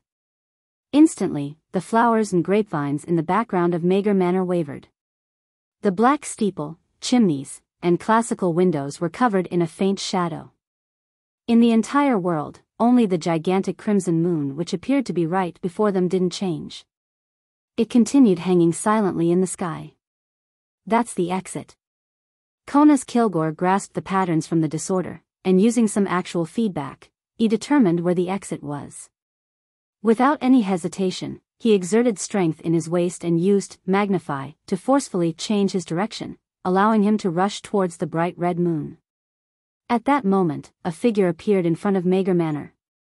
It was none other than the cold-looking Gehrman Sparrow who wore a black trench coat and half-top hat. Whoosh! A strong gust of wind appeared out of nowhere, sweeping Gehrman Sparrow upwards as he chased after Konas Kilgore. Amidst the wind, he raised the iron-black revolver in his right hand and pulled the trigger. Bang! A bullet flew out, exploding into countless fragments. They then turned into a storm that swept towards Konas Kilgore. Death knell, slaughter. It was a barrage of attacks. Almost at the same time, Konas Kilgore changed direction without any warning, plummeting instead of rushing towards the moon. As a result, he dodged the bullet storm's assault as though he was prepared for it. No, it wasn't the case, he was prepared. Although his main goal was to escape the changed Mager Manor, he was still worried that Gehrman Sparrow would seize the opportunity to attack him. Therefore, he came up with a simple trap, planning to use his escape as bait to fish out the hiding Gehrman Sparrow. He could then take the initiative to heavily injure his opponent. Halfway down, Konas Kilgore's figure suddenly bounced back, having distorted the direction he was heading in. This time, his destination was the next point where Gehrman Sparrow was flying towards. Right on the heels of that, he yanked his pocket watch-wielding left hand back and grabbed Gehrman Sparrow through thin air, pulling him from a distance of nearly 100 meters away to just inches before him. Earl of the Fallen, magnify. Whoosh. Amidst the howling winds, Kona's Kilgore grabbed Gehrman Sparrow's clothes and pressed his strange revolver in his right hand forward. Bang! Bang! Bang! Bang! Bang! Rever's shout of despair released countless bullets like a machine gun, instantly tearing Gehrman Sparrow's body into fluttering pieces of paper. Kona's Kilgore's gaze froze slightly as he immediately moved his left finger and pressed one of the metal buttons on his pocket watch. With a click, this Earl of the Fallen didn't hesitate to say in a domineering fashion, "Stand-ins are prohibited here." Just as he said that, the howling wind came to a stop. Mager Manor returned to silence once again as it was blanketed by dark shadows. Kona's Kilgore changed direction and began spiraling in midair in search of Gehrman Sparrow. However, there weren't any anomalies in the dark night sky. This Earl of the Fallen hesitated for a moment before preparing to continue rushing towards the gigantic crimson moon. At this moment, figures appeared in the garden, vineyard, and manor's main building. They either grew or became taller, rapidly taking form. They all had black hair and brown eyes with sharp facial features. They wore silk top hats and black trench coats. They were all Gehrman Sparrows. The only difference was that some of them were of normal build, some with their backs sunk inwards. The rest were bloated while others just a thin layer. Upon seeing this scene, Kona's Kilgore immediately recalled a dangerous enemy he had once encountered. One of the leaders of Intis's intelligence department, a Bizarro sorcerer. Chapter 1027 to say after Kona's Kilgore realized which beyonder pathway his enemy belonged to, all the Gehrman Sparrows in the garden, vineyard, and main building, raised their left hand. They curled their middle finger, ring finger, and pinky, extending their index finger and thumb, making them take on the simple shape of a gun. The index fingers that represented barrels and muzzles aimed at Kona's Kilgore in the air before their respective arms jerked up seemingly due to the recoil. Bang! Bang! Bang! Bang! Bang! Amidst deafening noises, illusory doves appeared to the side of the Earl of the Fallen, who was dressed in a white shirt and black trousers. They flew at him from every direction in a spectacular sight of utmost beauty. This was the random anomaly that came about from the iron-skinned pocket watch and concerto of light and shadow. It made the air cannons which could blast through houses turn into doves of peace that didn't pose any threat. Having used disorder to disrupt the enemy's collective volley, Kona's Kilgore wasn't surprised to see the doves fly up and disperse into the air. He was already mentally prepared. He had already endured the negative effects that the sealed artifact had brought for years. Taking advantage of this opportunity, he didn't hesitate to raise his hands which held the iron-skinned pocket watch and revolver, doing so in a bid to make them collide. This was distortion, one that targeted all the Gehrman Sparrows beneath him. To Kona's Kilgore, what frustrated him the most when fighting a Bizarro sorcerer was that he was unable to tell if the enemy he faced was a marionette or the actual person unless the marionette was of a very crude level. As such, he had many beyonder powers he didn't dare use because they were ineffective against marionettes. A large-scale, prohibition effect was still alright, but a single target, deprivation, was meaningless in actual combat. No matter how many beyonder powers of a marionette were deprived, it didn't affect the actual body. When that happened, his opponent just needed to switch marionettes to resolve the problem. Due to similar reasons, using magnify on the mystical items on the marionettes was temporarily written off by Kona's Kilgore for strategic purposes. Similarly, an Earl of the Fallen's bestowment was of no use. It was even inferior to deprivation, as it could cause a Bizarro sorcerer's marionette to lose its corresponding beyonder powers. However, the negative effects bestowed to a marionette was unable to interfere with it at all. Be it turning them sluggish, losing the will to fight, making them turn anxious, or only focus on money, it was meaningless to a marionette who was, in essence, dead, without any ability to think or inclinations to take action. Therefore, Konas Kilgore decided to first resolve the problem of identifying marionettes and the actual body. In this aspect, others might not have a solution, but a high-sequence Beyonder of the lawyer pathway definitely didn't have such worries. There were rules to everything, and everything followed certain rules. As a lawyer demigod, they were good at finding whatever loopholes there were to exploit them for themselves. Together with his combat experience fighting other Bizarro sorcerers, and how he had seriously considered solutions for dealing with them during the aftermath, Konas Kilgore was quite certain that distortion could suppress his enemy. He knew that Bizarro sorcerers could seamlessly switch between their actual body and marionettes. He planned on distorting this, making the Bizarro sorcerer only be able to switch to 2 to 3 marionettes. This way, the difficulty of identifying the actual body and the marionette would be minimized. Of course, if it wasn't for the fact that distortion couldn't exceed certain limits, and area-oriented prohibition effects had reached its limit, Konas Kilgore definitely would have used a simpler method to deal with his opponent, such as forcing the Bizarro sorcerer to only be able to swap with one marionette, or he would prohibit swapping with marionettes. Pa! Konas Kilgore smashed the Rever's Shout of Despair and Concerto of Light and Shadow together as though he was compressing a large area to a small area. Earl of the Fallen, Distortion. Silently, he produced a red glow with a deep shadow in his hand.